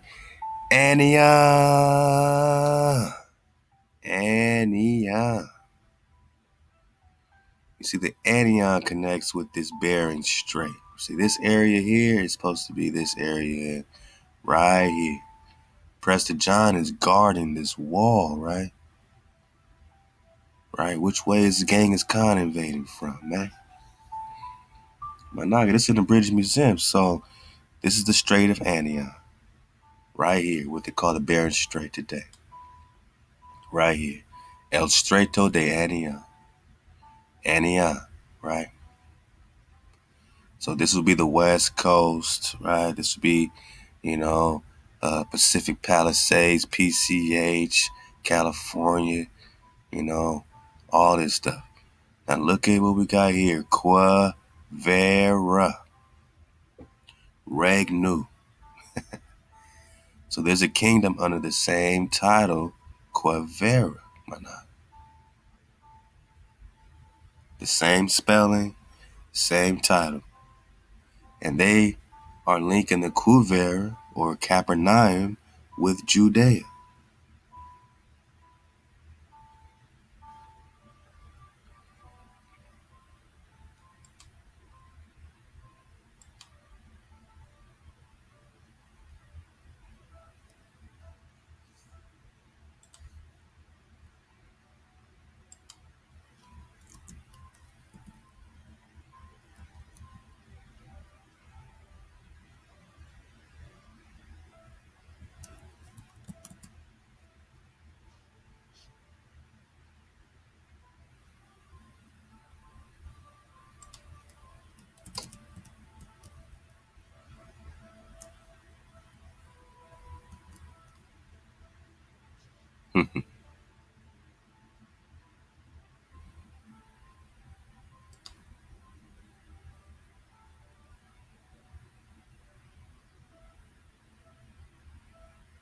Yapa. All right, so this is The Open Secrets of India, Israel, and Mexico. From Genesis to Revelation by Gene Matlock. So it's the same author, putting the same drop in another book, my nut.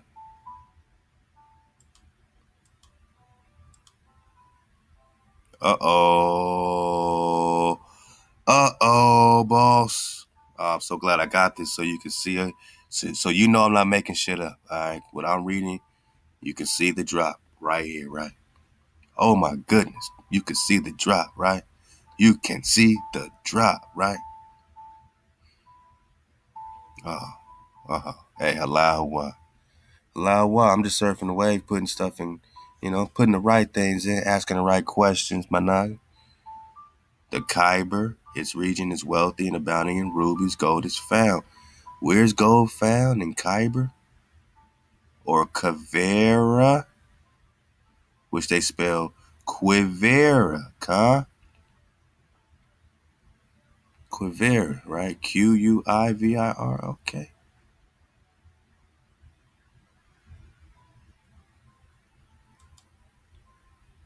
Quivir. Right, right, right, right, right. So now you know that Quivira, we derived our word copper, because there must be a lot of copper colored Nagas.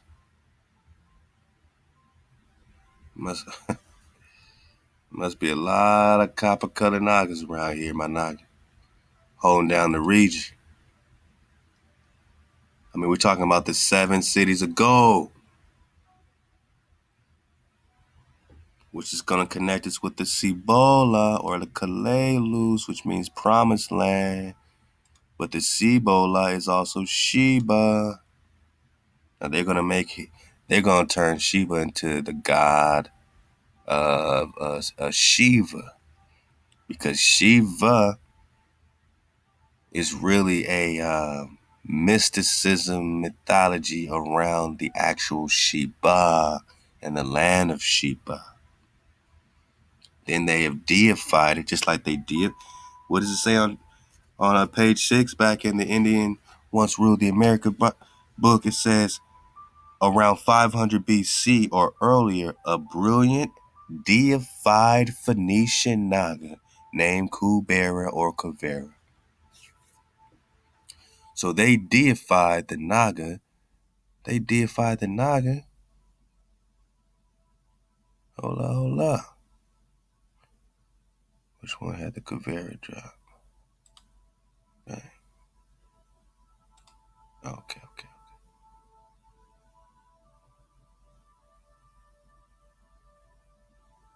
I'll get that bigger again. I'll get it bigger again. Gotta press in on bang. Alright, so you see it up here, Quivira, right?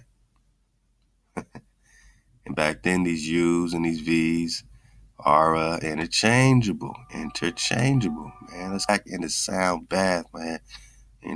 I need one more bath in the water, man, for the dismount, man. One more bath in the water. Love to Ricardo, Lego. Quivira is Quivera, all right? Quivera is the Phoenician Naga that was deified. Now they're turned into gods, right? They even call Joshua Shiva. They say Joshua Shiva. Then you got Queen Sheba. You know what I mean? What does Sheba have to do with Joshua, though? What does Queen Khalifa have to do with Joshua, though? Any relation? Any relation? Mother, son, aunties, any relation? Daughter? We got to start digging on that Sarah Callie. Oh boy, remember that Horace Butler drop? We got to get that Sarah Callie so we can know if Joshua had a daughter. Is she Queen Sheba?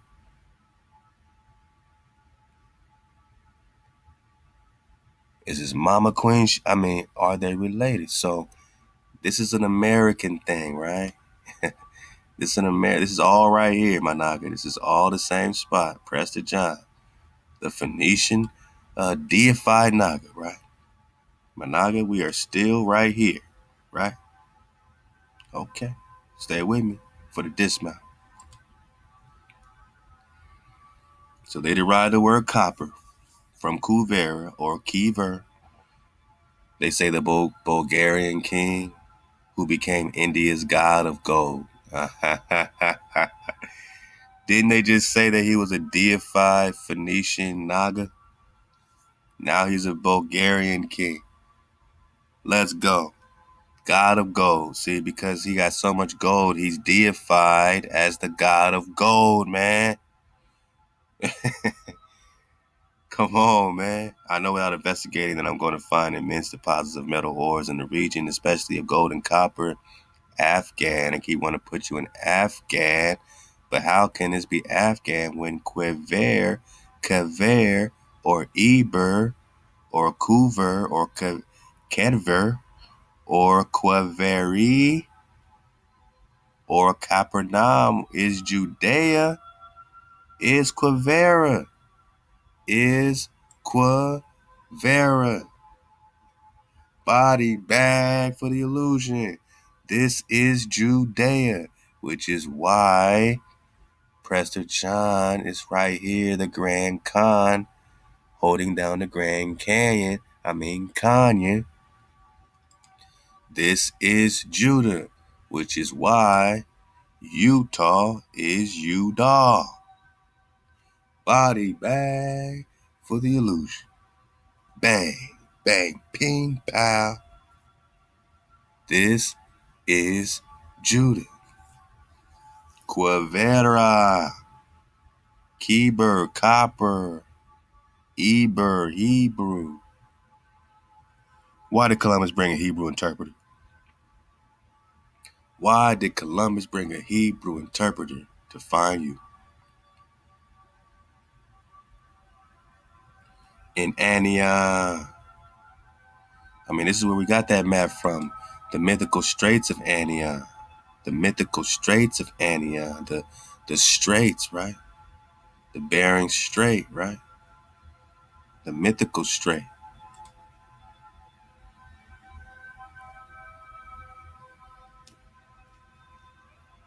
So this, just digging on Marco Polo, because now we can dig on that and know where the real Asia is. I said the real Asia. The real Asia. The real Asia. South America, Asia. South America, Asia. South America, the real Asia, my Naga. The real India superior, my Naga. Okay. So Straits of Antioch. This illustrator has placed Prester John and his neighbors not far from Mexico. Right? Prester John is not far from Mexico. The name of the maker of the map is not known, but it bears evidence of having been drawn in 1530. Prester John not very far from Mexico. Mexico. I know it's fuzzy, but you see it. Mexico. All right. So this is also Quivira.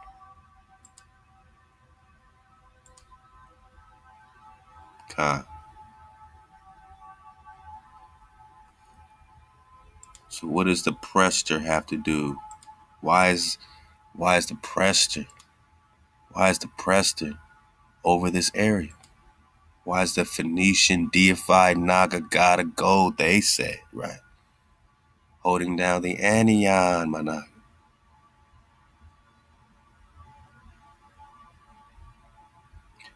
Regnu means kingdom, so you have a Quivira kingdom and an Anion kingdom. And if Quivira is Judea, southern tribes, then would this be the northern tribes, my Naga? Huh? What's up with these unicorn dragons and what's going on, man? They're like a unicorn dragon mermaid situation. All right. I mean, look, I can't make this stuff up. So you got Hebrew, Heber, Kepri, Kefera, Kepira, Kipri, Kapirnam, Kabar. Arizona, Odom, Babo, Quivera. Or the Quiburu in Arizona. See, they just giving all the dry. But then in Texas and Mexican, Coahuila, California, Coahuila, you wouldn't even know that this is all Quivera, but it's Coahuila. New Mexico, Quivera, or the Grand Canyon, Query, Sonoran. Oh, man. Canadian Quebec is from the Quivira, man. Quebec is Quivira. Cuba, didn't we just say Cuba? Man, this is heavy drop, man. This is heavy. And, we just dodging the hijack. Copper. Quebec, Quivira. So all this is the Quivira Kingdom. Quivira, look how far, it stretches, right? It keeps going. So it's not just a Naga. Where's North America?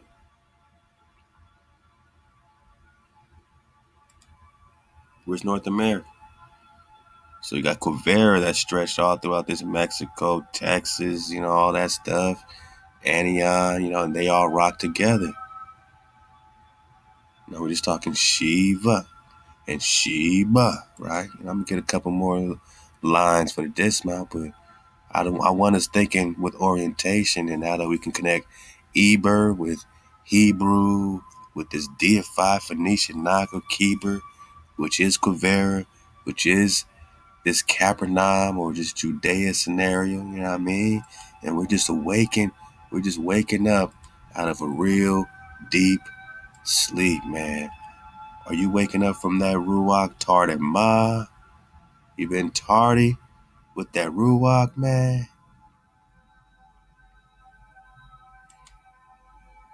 All right, so Prester John's not very far from Mexico. They say his idolatrous neighbors, because King David in the script has some very idolatrous neighbors, Moab, Ammon. He's encompassed by all this hijacked Psalm 83, Confederacy. Come on, man.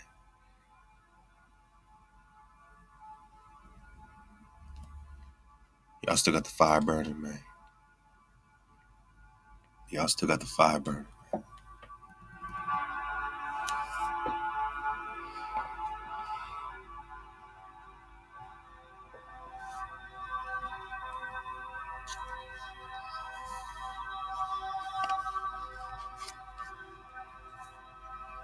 I'm just going to read you a couple more pages, belly flopping. We're going to belly flop a couple more pages. Now, they mentioned Cibola, right? Cities of gold. I'm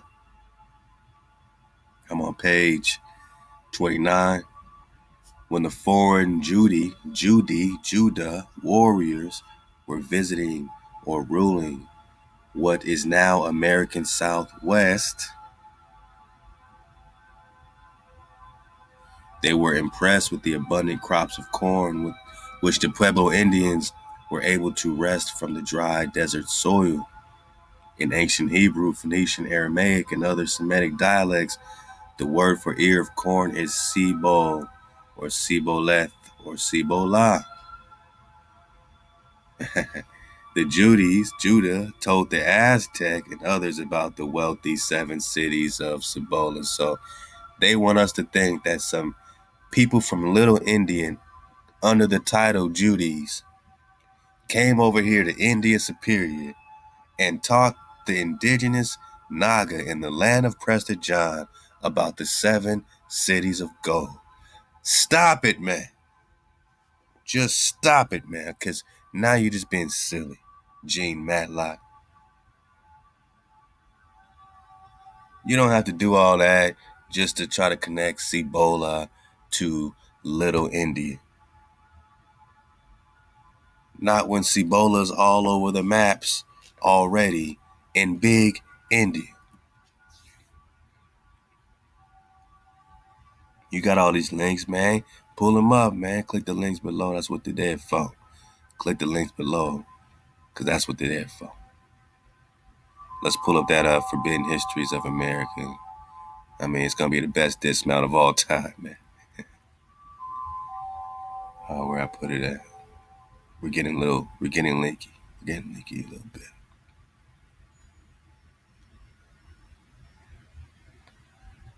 Oh, there we go. Uh-oh. Come on, man. Get out of your deep sleep. Get out of your tarde ma. Pop off, man. Hey, Most High over everything, man. Shout out to Ma, man. Just creating tidal waves, my Naga. We're creating HEBER, you know what I'm saying? Superior mem tidal waves, man. Love to the bro, love to the family, love to the Ether Squad. Keeping the water flowing at TDR. Make sure you download the app, because we going way up. Download the 432 app, my Naga, because we going way up. By the time you're getting this, we already have discussed this on the radio. You know what I'm saying? So make sure you're in the classroom. Let's go. I want to look at a couple of these maps. Let's try to, let's dig on some maps he put in here for us, man.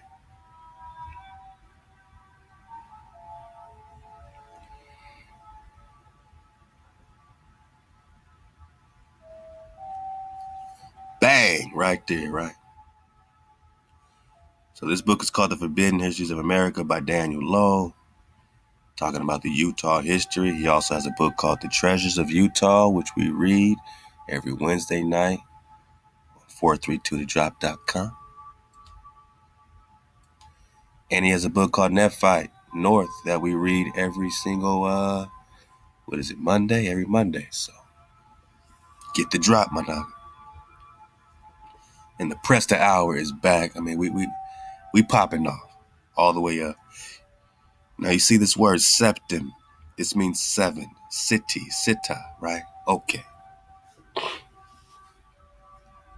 So the 7 cities are already here. We don't need nobody from Little India to teach us about what's already here.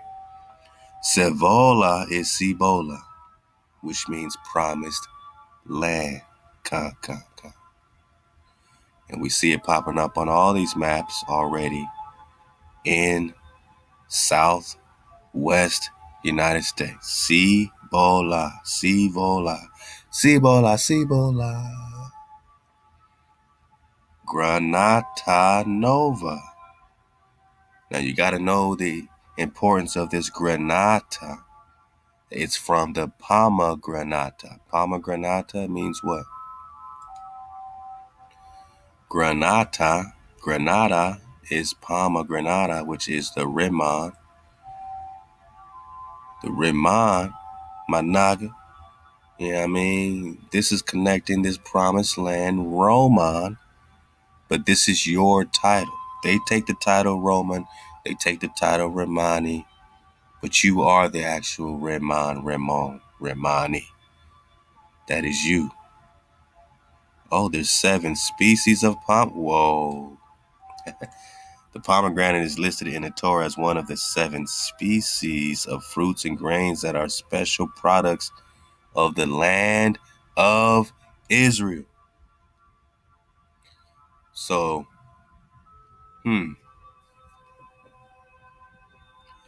where's Granata?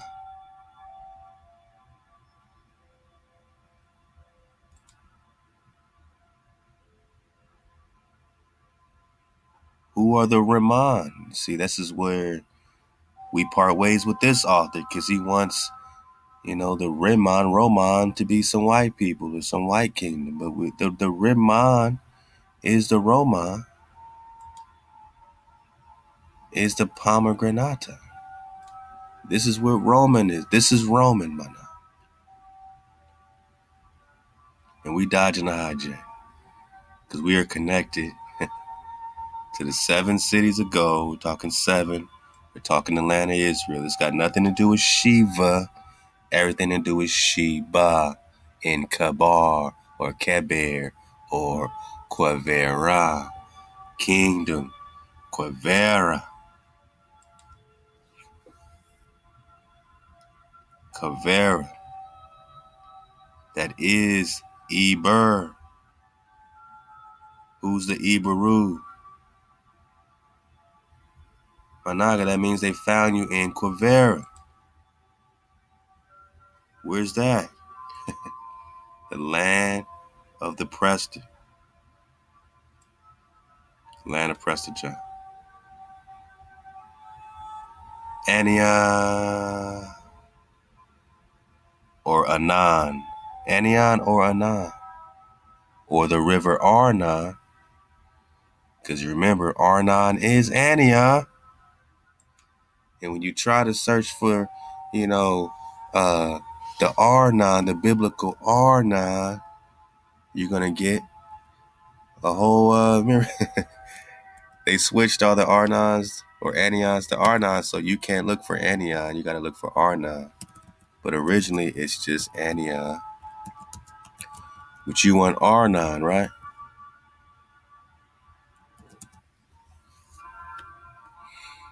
You want Arnon. We popped up. We getting warmer. We see the Arnon River, which is the Anion.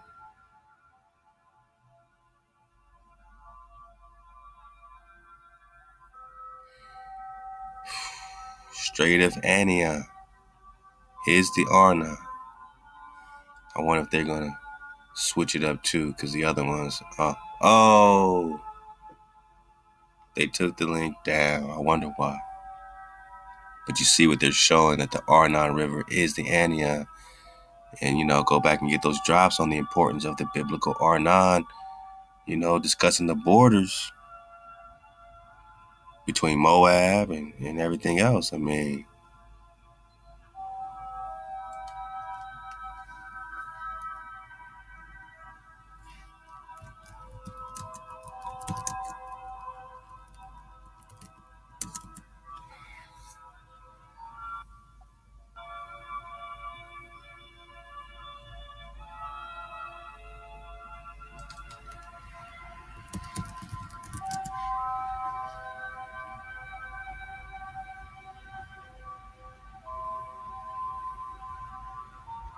there's a whole entire Anion race, huh? Mesopotamia, huh? A kingdom, huh? So in the Bible, it's just called the River Arnon, but originally it is the Anion.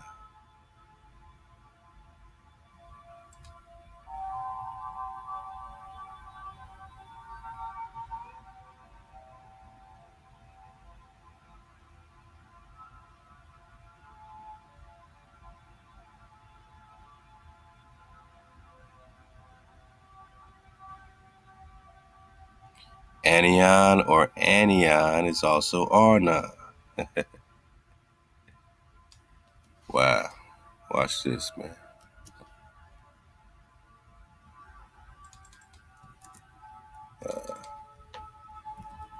Anion.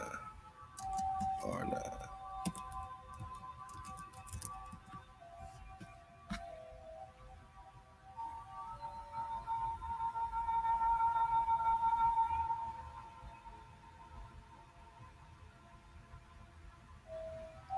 Which is the Jordan River. Whoa. So this Anion situation connects with the Jordan that was parted, right, by Moshe, parted by Joshua. So why do you think they switched it? So in your Bible now, it's going to say Arnon, and originally it said Anion.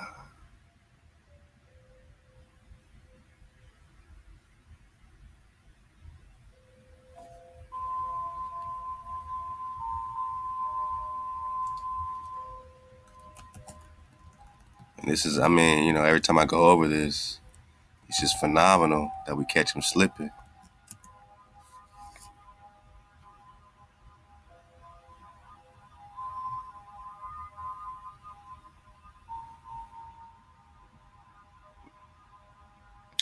Antioch was the boundary of all South Coast land occupied by the beyond Jordan, right?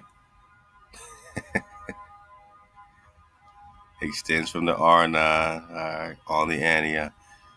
So what we found last time is when we click these, is like some algorithm, like they changed all of the anions into the Arnon, just like this.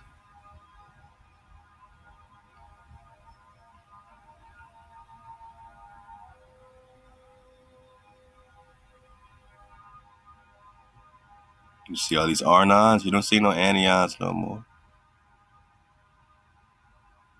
Let's get it bigger. My Naga, this is in the fine print. All right, this is in a book called The Holy Bible containing the Old and the New Testaments from Adam Clark. All right, so look, in the fine print it says Arnon was the boundary of all the southern coast of the land occupied by the Israelites beyond the Jordan. Now see how it says Arnon when I click on it? But what happens in the Google search? It says Arnon here, right? Arnon. Managa here, it says Antioch was the boundary of all the southern coast of the land occupied by the. So we catch them slipping in the algorithm. They're changing this even in the fine print. When you click on the PDF, they're changing the name Antioch to Arnon. Right in our face. Why? Why must they forcibly change it? Watch. Anion, Anion.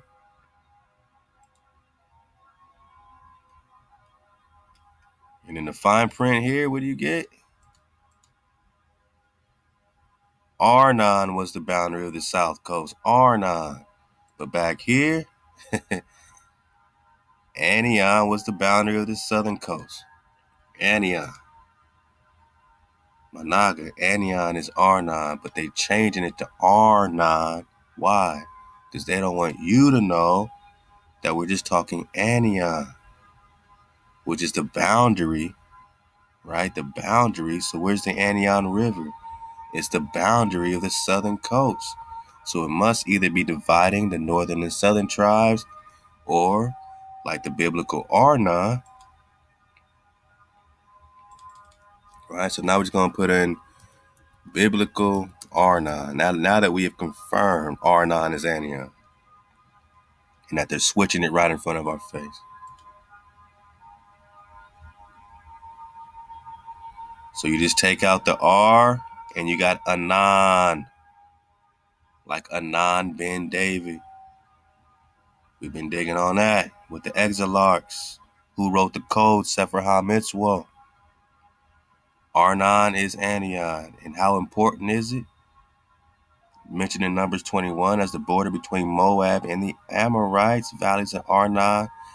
You know how many wars were fought over these boundaries? North of Arnon. So all this, now look how they did this. Look at this. Look at this. Don't this look a whole lot like they're just photoshopping this? But you wouldn't know that this is really India Superior. This is really this. Prester John's land. We're talking Quivera, copper, con. But they want to give you this. Oh, Middle East. But it's the same layout. Now look where they put the Arnon River. You see how it's literally dividing north and south, running east to west? So where would the Arnon River be? Huh? It must be up here somewhere. I mean, dividing this east and west scenario. But now you're talking about the biblical rivers. Strait of Antioch.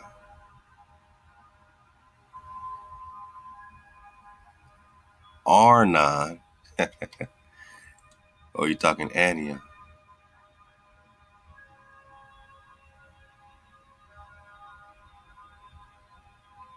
Or we just talking Cibola, Cibola, Cibola?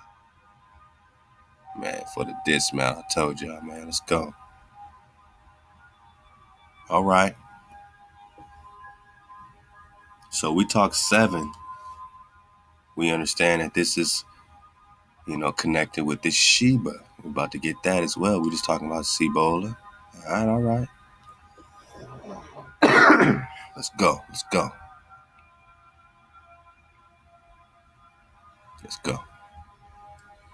I'm gonna belly flop a little bit, man. I wanna.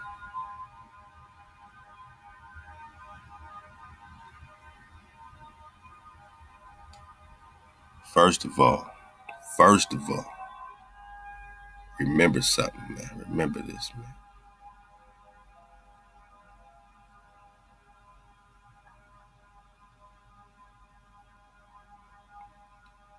I feel like we belly flop so much in this, man. We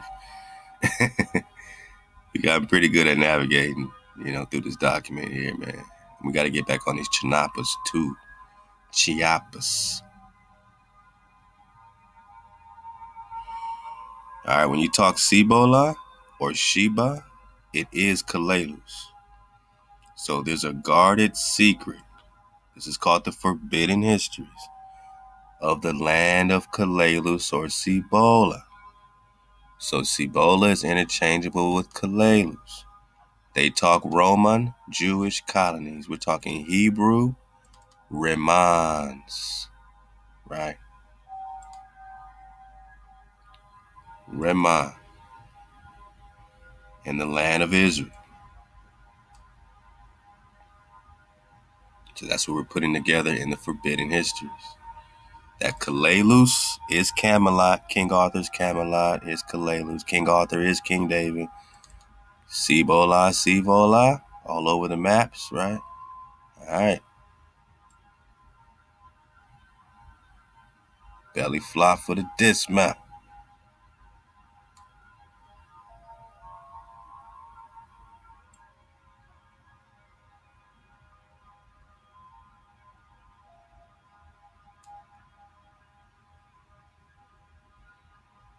We're just talking Queen Sheba.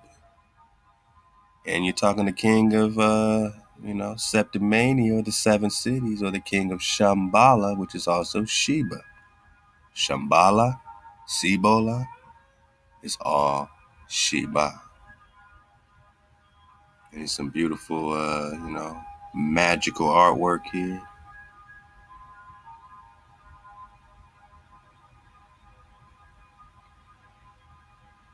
Now, what's the meaning of Kalelus, since we know that is the same as Cibola, right? Cibola, 7 cities. We're talking Kalelus. Let's go back. And then we're going to dig on Sheba. You know what I mean? It's all happening. Matter of fact, let's just get this right here. So when we talk Sheba, it is Shambhala. Shambhala is the mystical 7 kingdoms. Not from India little, but India superior. Khan. That is North America, or the land of the Prester John. Khan. Khan.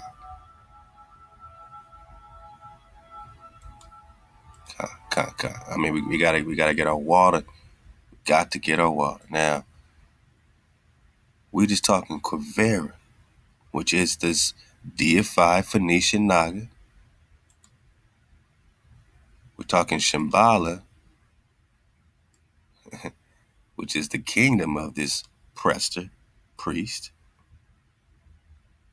Anwin. That's gonna play too. There's some names that's starting to sound very familiar with this Anwin. But that's gonna come out more in the Ogam script. The Ogam script, man. Now, King Arthur's Camelot, but I just tell you, is Cibola, is Kalelus, the land of Avalon. King Solomon's mines are the land of Ophir. And this author breaks down this oath. Maybe we'll get some of that right quick. I mean, we got so much drop, man. We're on 62, but you see me trying to get it out quickly, you know what I'm saying? Moses' promised land, my Naga, where his scouts were brought back, wherein he sent scouts who brought back pomegranate or Romani. Why pomegranate? We'll come back to that, but we got the drop. We got the drop. So when you talk Sheba, this is what she is connecting to. You know what I'm saying? The 7 cities of gold. And they could try to make her Shiva and the goddess of destruction and the god of destruction. They can make Joshua Shiva. They can make this Shiva. But there's only really one Sheba or, Khalifa. Queen Kali is Queen Khalifa. So they got a negative version of Kali. They got a negative version of Shiva. But Kalelus is America, my love. Cibola is America. Sheba is America. So a negative view on Sheba is a negative view on the Immoral Khan, period. We're talking about the Hebrew origins. Let's go. We're talking the promised land, my Naga. Because remember, oh yeah, all the drop. Yeah, we got Sylvanus to Texas, right? He's coming from this Ogam. And we got some Ogam script I want to start digging on. Because if this is the real Solomon, right? If Sylvanus to Texas, Solomon the builder is the real Solomon, and his father is Sylvanus Brabo, and that's where you're getting the Barber or Berber from. His name is also a title under Ogam. And I'll leave the link, but what does it have to do with the Celtic Ogam script? The tree language, my love. The Ogam, pronounced Owam.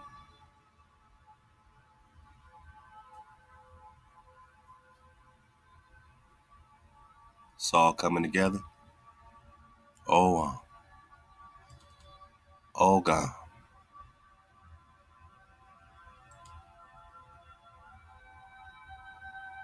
Ogam. Is this King David? Also under a title of Solomon, because Solomon is a title that goes back before the Davids and Solomons, just like David goes back before David, Mana. Dawi, Dawa. Hey, can the real Sumerian stand up? Can the real Sumer stand up? And who are the Swanites?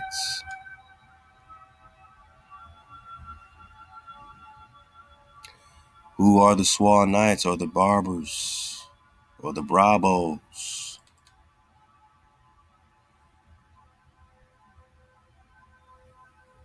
What does Kalelus mean? Promised land. Promised land. And Sheba is the daughter of the 7 cities or the daughter of the oath of HeBER. He has some great paintings, found in, these different areas of, Queen Sheba. I'm trying to get to some of these paintings here. Let's see. There we go. Let's go back. Oh boy. Beautiful Queen Sheba. In Ajante in India. Now, were these taken from the Grand Canyon? The Grand Canyon? We're just talking to Queen Sheba, my love. Is this who they made queen, or Shiva, the goddess or the god of destruction. All they did was put a V. Did she create so much destruction for the hijack? Why not?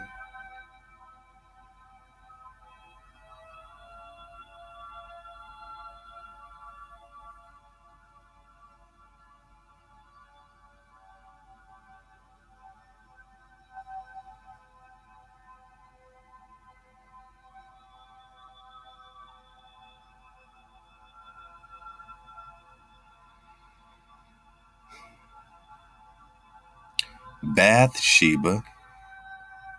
Bathsheba. Now David has a wife, Sheba, right? He had to go through all that transition, right? Then you got Bathsheba, mother of Solomon, right? So David's wife, Bathsheba, is the mother of Solomon.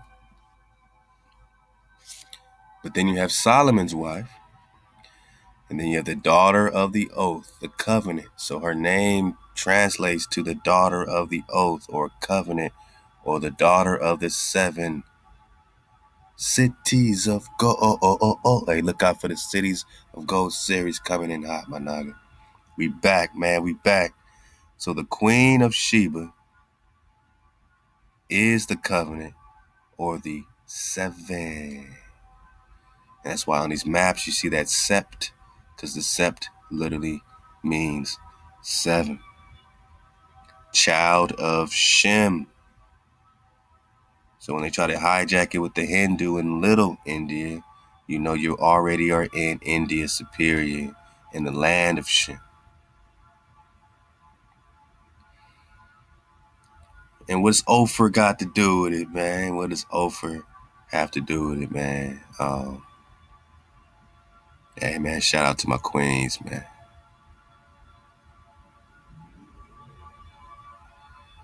Shout out to the Aquas, man. Last piece I'll read out of this book here.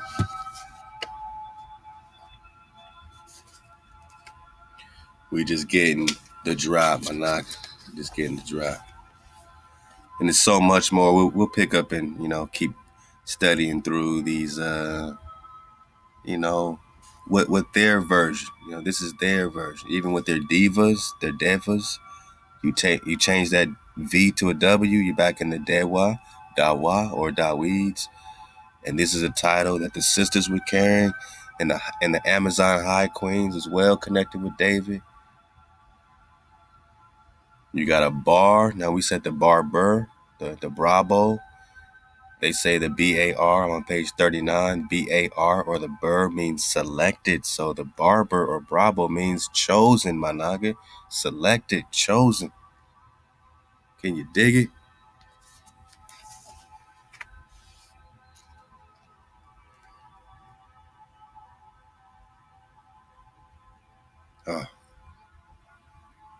And we're going to get this one next time. We're going to dig on the Hopi, because the Hopi have a lot to do with it too. I mean, what's up with that blue Kachina, red Kachina? Anyway, man, we got to get on that. Yeah, I mean, it's just so much drop, man. But yeah, we're going to pick up on the Hopi drop next time, man. But it's like they seem to be reversing it all and turning our beautiful queens into goddesses of destruction, and our beautiful kings into these, savage destroyer, god of gold. You know what I'm saying? They deify the Naga time and time again. But you are already here popping off with your kingdom, your Kuvera, your Kheeber. But Naga, you popping off already, man. In your Kuvera kingdom. My copper color con. Your Quivira, Arizona, Kuberi. All this is HEBER, my Naga. HEBER, my Naga. So if you don't know what the Hebrew is by now, you might need to check the Quivira. And it's going to bring you right back home. Which is going to bring you right back home to the land of the Prester. which is going to bring you right back home to India superior.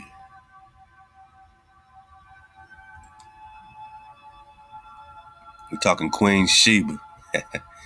And, I'm going to leave this for you because they deify, right? And they turn our queens into demons. Great link talking about Eve or Lilith, but very interesting, though. Very interesting. Because according to what they say, the Christian version, you just got, this Adam and Eve, man. But there is a Jewish legend found in rabbinic literature that the first woman was Lilith, who out of pride, stubbornness, rebellion. So again, dodge the hijack. They're going to make her evil. But what really went down? It says she wanted equality. But maybe she understood that it's a framer-shaper connection. How does the real story go? Could it be possible that this Lilith has something to do with Sheba? Has something to do with Khalifa? If we got our priest king Melchizedek flow, is Lilith carrying, the priest queen flow? Now they say she was transformed into a demon, or did she turn into a dragon, my Naga? Because, they turn our, dragons into their devils, right?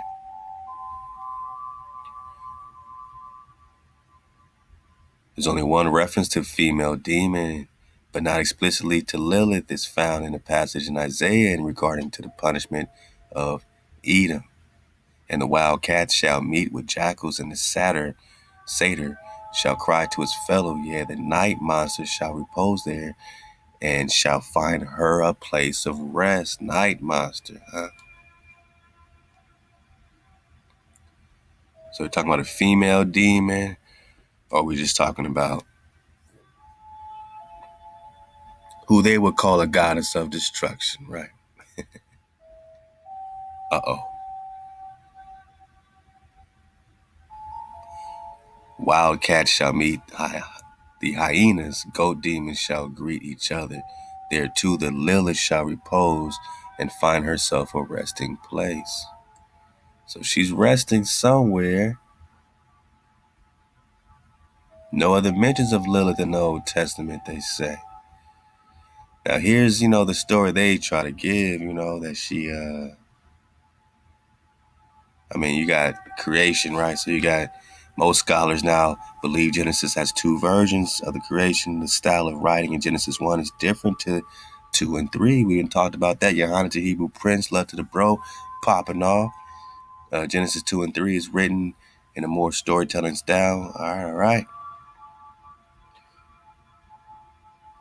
It makes no mention of Eden, the creation of man out of earth, the woman out of the rib, the fact that there were never named in Genesis 1. So could this unnamed woman from Genesis 1 actually be the first wife, right?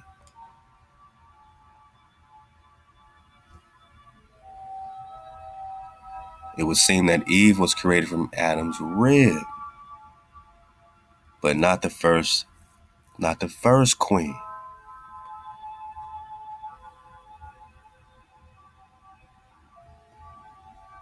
Now the rabbinic text that I mentioned comes from what the Jews call the Haggadah, used to explain or interpret narratives of the Bible. Haggadah comprised of this legend from the creation to Esther. So Haggadah was actually extracted from the Jewish Talmud. So that's why it's all demonized, because it's coming out the Talmud. But where are they getting this actual story from? Because it was part of their midrash, part of their law to talk about Lilith and the Haggadah. So after the creation of the world and after the animals, God created Adam out the dust from the Garden of Eden. He placed the soul in his physical body. Adam's soul was actually created in the first day of creation when the face of HEBER reflected from the water. Adam had a perfect body, beauty, strong, the image of HEBER. But my Naga, like Adam, Lilith was created out the soil. She was made out the same substance. She regarded herself as Adam's equal. Now, this is when they're going to get into their conjecture. Oh, she felt she didn't want to be inferior. She wanted equality, women's rights. She understood her role was of equal value to that of the priest kingness. She was a priest queen. It doesn't mean that she, it's not equality in the sense of she's going to start opening the doors for Adam, taking him out to dinner, you know, buying him, It just means that her role, she understood it had equal measure, equal value. They had clear order, but what happened? This is the part that's missing, right? This is the part that's missing because Eve comes, she's a helpmate. She's there to help, and that's all a part of, I'm saying, equality as well, because everyone's in the house. The king got to serve his wife. The wife got to serve her king. Like it's a balance. So when they say equality, there's more to it. There's more to the story. What happened to Lilith? They said she refused to be passive in the submissive partner. It's all about sex, right? So dodge the hijack. Speaking Hawah's name, she grew wings and flew away to the Red Sea. Where's that? California, Red Sea. Do we got a Red Sea, California? Do we got a Red Sea, California? And what does this got to do with Queen Khalifa? And what does Queen Khalifa have to do with Lilith? If not her directly, descendants of Lilith, right? Adam had a bunch of babies with her. They say in the desert she had spawned 100 demons or dragons. Adam complained to HeBER that his wife had abandoned him. He was alone. God commanded angels to bring her back, the dragons to bring her back. They tried to force her, telling her to return or she would lose her dragons or her children. She refused. She took revenge by killing human babies, boys that were only a day old. So this is the mythology, right, of the demonization of what's going on. The only way to ward her off was to show this amulet with the three angels, the same that confronted her. So the Creator created another woman, Eve. All right, so that's all we got. That's all we got. And then it says that during the nights, Lilith still visited Adam and bore him countless demons. So she had a bunch of demons with Adam, man. Or do we have dracons popping off, my Naga? Nagas popping off. And this is not out the same line of Seth, my Naga. Because then it says, it wasn't until he was 130 years old when Adam returned to Eve and she bore him Seth. So Adam was rocking with his first wife, my Naga. So where's all these descendants today? You think you all come from Seth, huh? Or is that another, another story we got to unfold?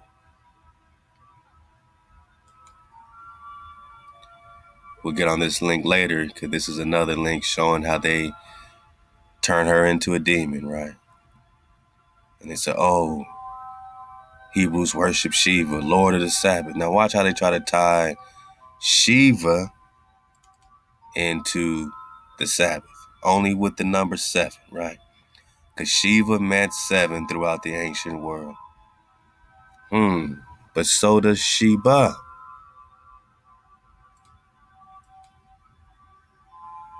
Right?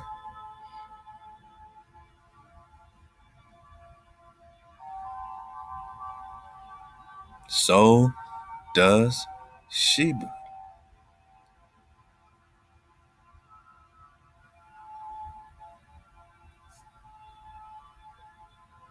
It says right here, let's get it.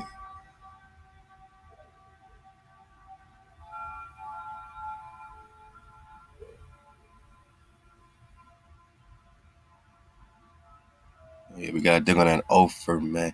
Daughter of the oath covenant, daughter of 7. So are we talking Shiva or Sheba? Because this is 7 or oath or covenant. How can you hijack the number 7 for your Hindu mythology when we're just still talking our priest queens? Does she connect with Lilith? Is she from Lilith's, lineage with Adam? Is she Lilith, my Naga? Are we talking about immortal queens and immortal kings? This is the Prester investigation. And we're going to get back on it, man. on the Quivira, connecting this Lilith, who are the descendants. Connect the Sylvanus Ogam to the ancient tree drop, the tree alphabet, the Ogam, my Naga. What does it got to do with the Voynich manuscript? We still got to figure this out. Because we know that when we talk seven and Septimania and cities of gold, we're talking the ancient love song. We're talking India superior. You ain't got to, deify us anymore. Or how the Shabbat got its name. Let's check this out. Ancient Hebrew word Shabbat, meaning Shabbat, has its roots in Sheba. Shabbat connects to Sheba. Why? Because you're talking about the daughter of the seven, or the daughter of the oath or the covenant. That's why it connects, not because it has to go to Hindu mythology. Man, gotta dodge these hijacks.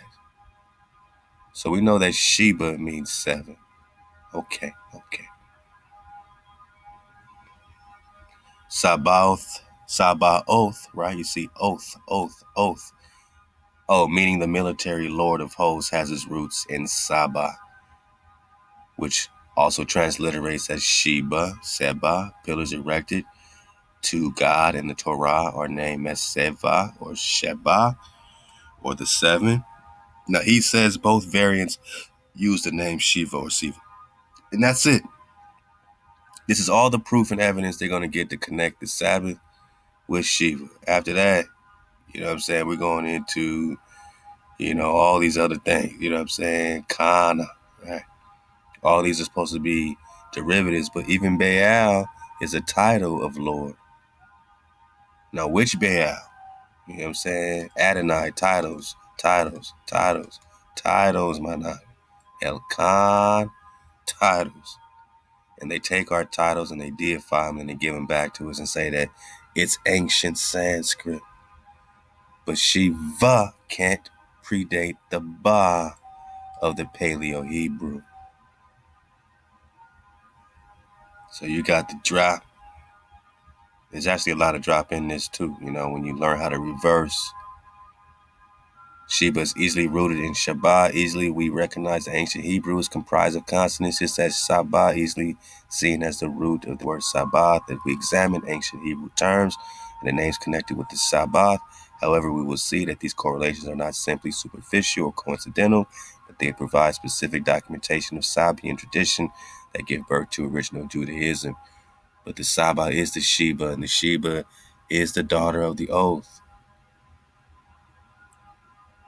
These are the daughters keeping the code. We're talking the code, not Hindu mythology. They're keeping the code, and the code is what's bringing them into the drop of the 7 cities of gold. Remember the Shabbat. So they keep saying it, but they're not really saying, okay, it's coming. They say it's coming from Sheba, but they don't say like what about it is Sheba, other than the fact that it means to rest. It means an intermission. What about this must mean goddess of destruction or god of destruction, Sheba? It means rest, Shabbat. You telling me that their God is telling them to rest, not do anything, not pop off, but just meditate and be one with the Creator, one with the flow, one with their family? That's evil? Or do they want to demonize it? Who is Sheba, Shabbat?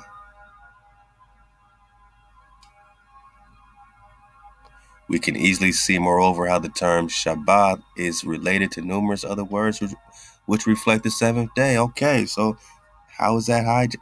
The ancient Hebrew word Shabbat both refers to aspects of Hebrew Shiva. And they keep saying that and not telling you how they're getting to that being the only conclusion. When Sheba is the daughter of the oath. And here's the male form and female form, right? Female form, the word Shabbat, pronounced Sheba, Seba, which are the female and masculine forms. So you're dealing with feminine and masculine, framer and shaper, energy. Sheba and Sheba. Oh, but it must be Shiva. Man, dodge. Your own damn hijack, man. You can't deify our priest queens any longer, man. You know, you can't demonize our priest kings or queens any longer when you're talking about the covenant of HeBER. Man, we popping back in order, my Naga, man. It's order over chaos, man. We keeping the code around here, man. The Presters are popping off. The meteors are popping off, man.